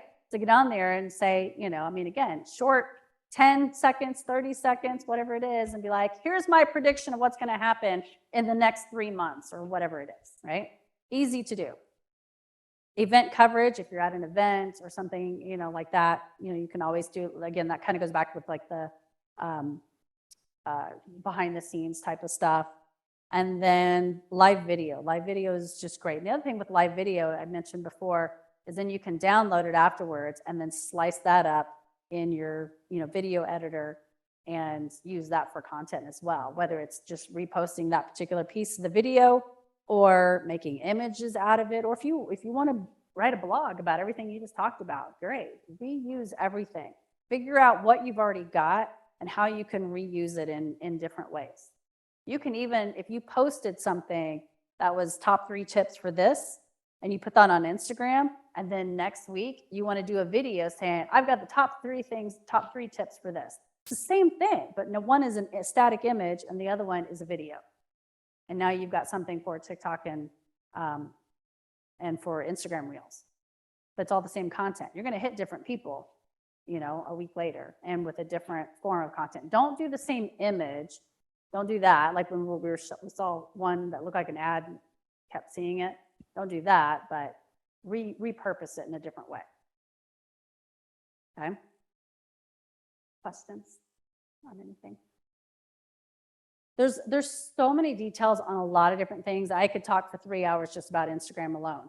So I know that there's a lot that hasn't been covered, but I would just suggest to go in, click on things, see what works, do some searches, look on YouTube, because there's all kinds of how-tos out there. And then you also have my number too. So if you have any questions, you can call me, email me, DM me, whatever it may be. Right? How often should we be posting? I mean, Always be posting. yeah, I would post daily if you can. And again, I know that sounds so torturous, but it really isn't that hard. You can schedule things, but you immediately go to, I have no idea what I'm even going to be posting. Start slow. Right now, if you're not posting at all, or if you're barely posting, at least just get started. You don't have to immediately start with posting 7 days a week. Start posting something, see what happens, see what's working, but do some exploration. Go and look at other people. There's a list in there of who to follow. Go look at them, and there's a lot of high quality video and things like that. Don't let that intimidate you. You don't have to have a microphone and professional lighting and cameras and all this kind of stuff. Don't worry about that. But forget about that side of it and just look at what their content is, because they're putting out some great stuff, and there's no reason why you can't do the same thing. It's actually pretty easy. If you go into use one of the programs like Buffer, which is what I use, I'll go in on a Sunday usually. I'll do one day a week, right, but maybe an hour or so. You can schedule it all week. And you're not paid every day to post. Yep, exactly. You can have some time blocked out for your creating stuff. That reminds me, I was going to show you a content calendar that I have. It's on a Google Doc, so if you're interested in it, I'm happy to send it to you. Okay, you can see that, right? Okay, so this is the content calendar that I created. I use it all the time. And so there's a few different tabs down here. So the first one is just your regular calendar. And then what you can do is you can, I'm going to post a DIY on Sunday. I'm going to put it on Instagram and on Facebook. And then Monday, I'm going to post a blog on LinkedIn, Facebook, and Instagram stories. And then this is January. So an MLK tribute on Instagram, Twitter, and Facebook. And I've got all this stuff. So you can type it all in here. You can color code it so that you know what's what. The calendar is the full year, goes all the way down. And then, That with Buffer, right? sorry? Buffer or Hootsuite, any of those will help you kind of keep that type of a calendar set in place. Yeah. And so this next deck here is, or next tab, it just is a different version of the calendar so that you have a better view. Then I have a copy deck. And again, this is all just, examples, but what makes this easy for me, I put all my copy on here, all my links, what it is, so that it's all in place. Whenever I post stuff, I like to schedule everything like in a month in advance if possible. And things are going to come up, but when things do come up, then you're not panicked because everything else is already done. You can just focus on, what it is at the time. But you put the date on here. What if you want to have a campaign name or title it or whatever? Did you know? A blog. What channel are you going to put it on? Here's the copy. You already have this out, so you're not sitting there going, oh crap, what am I going to say about it? I'm totally drawing a blank because my mind is in 5 million different places. I've got a meeting I got to get to, whatever it is. And you've already got your copy written right here. Do all this, like you said, on a Sunday or whenever it is that you have time, so that you can focus on it. It really doesn't take that much time. So now you got your copy.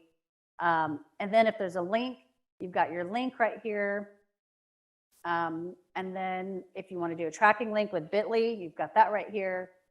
And then the image or the asset that you're using, put in a description, or what I like to do is I will keep everything in a Google file, and then I can just link it there, and then I can go straight to it and then grab it. And you can change this up obviously any way that you like. Then content ideas.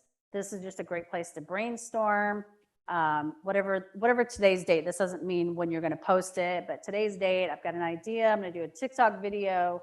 3 reasons to buy in this market. I'm going to put it on TikTok and Instagram Reel. Here's a link to a source. This isn't necessarily what you might be posting, but it's for you. So I can make, because maybe I saw an article I want to repurpose. And then is it posted? It's in progress. I'm working on it. And then if there's like a category. Okay, so you can do a flood of ideas here, and then kind of, you know, take it one piece at a time. And then this is just an events list, just calendars or whatever of things, and you can add to this or whatever. So it's just a really good way to keep track of everything and keep it kind of all in one place. This is if you know, if you don't have a tool, there's a lot of tools out there that you can pay for that will do all this stuff for you. But this is just kind of a really easy way to just kind of have, you know, at your fingertips.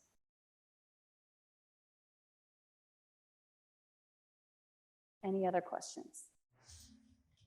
Great, thank you so much.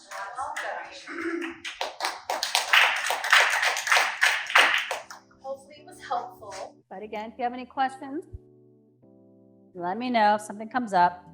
Happy to answer. All right, thank you.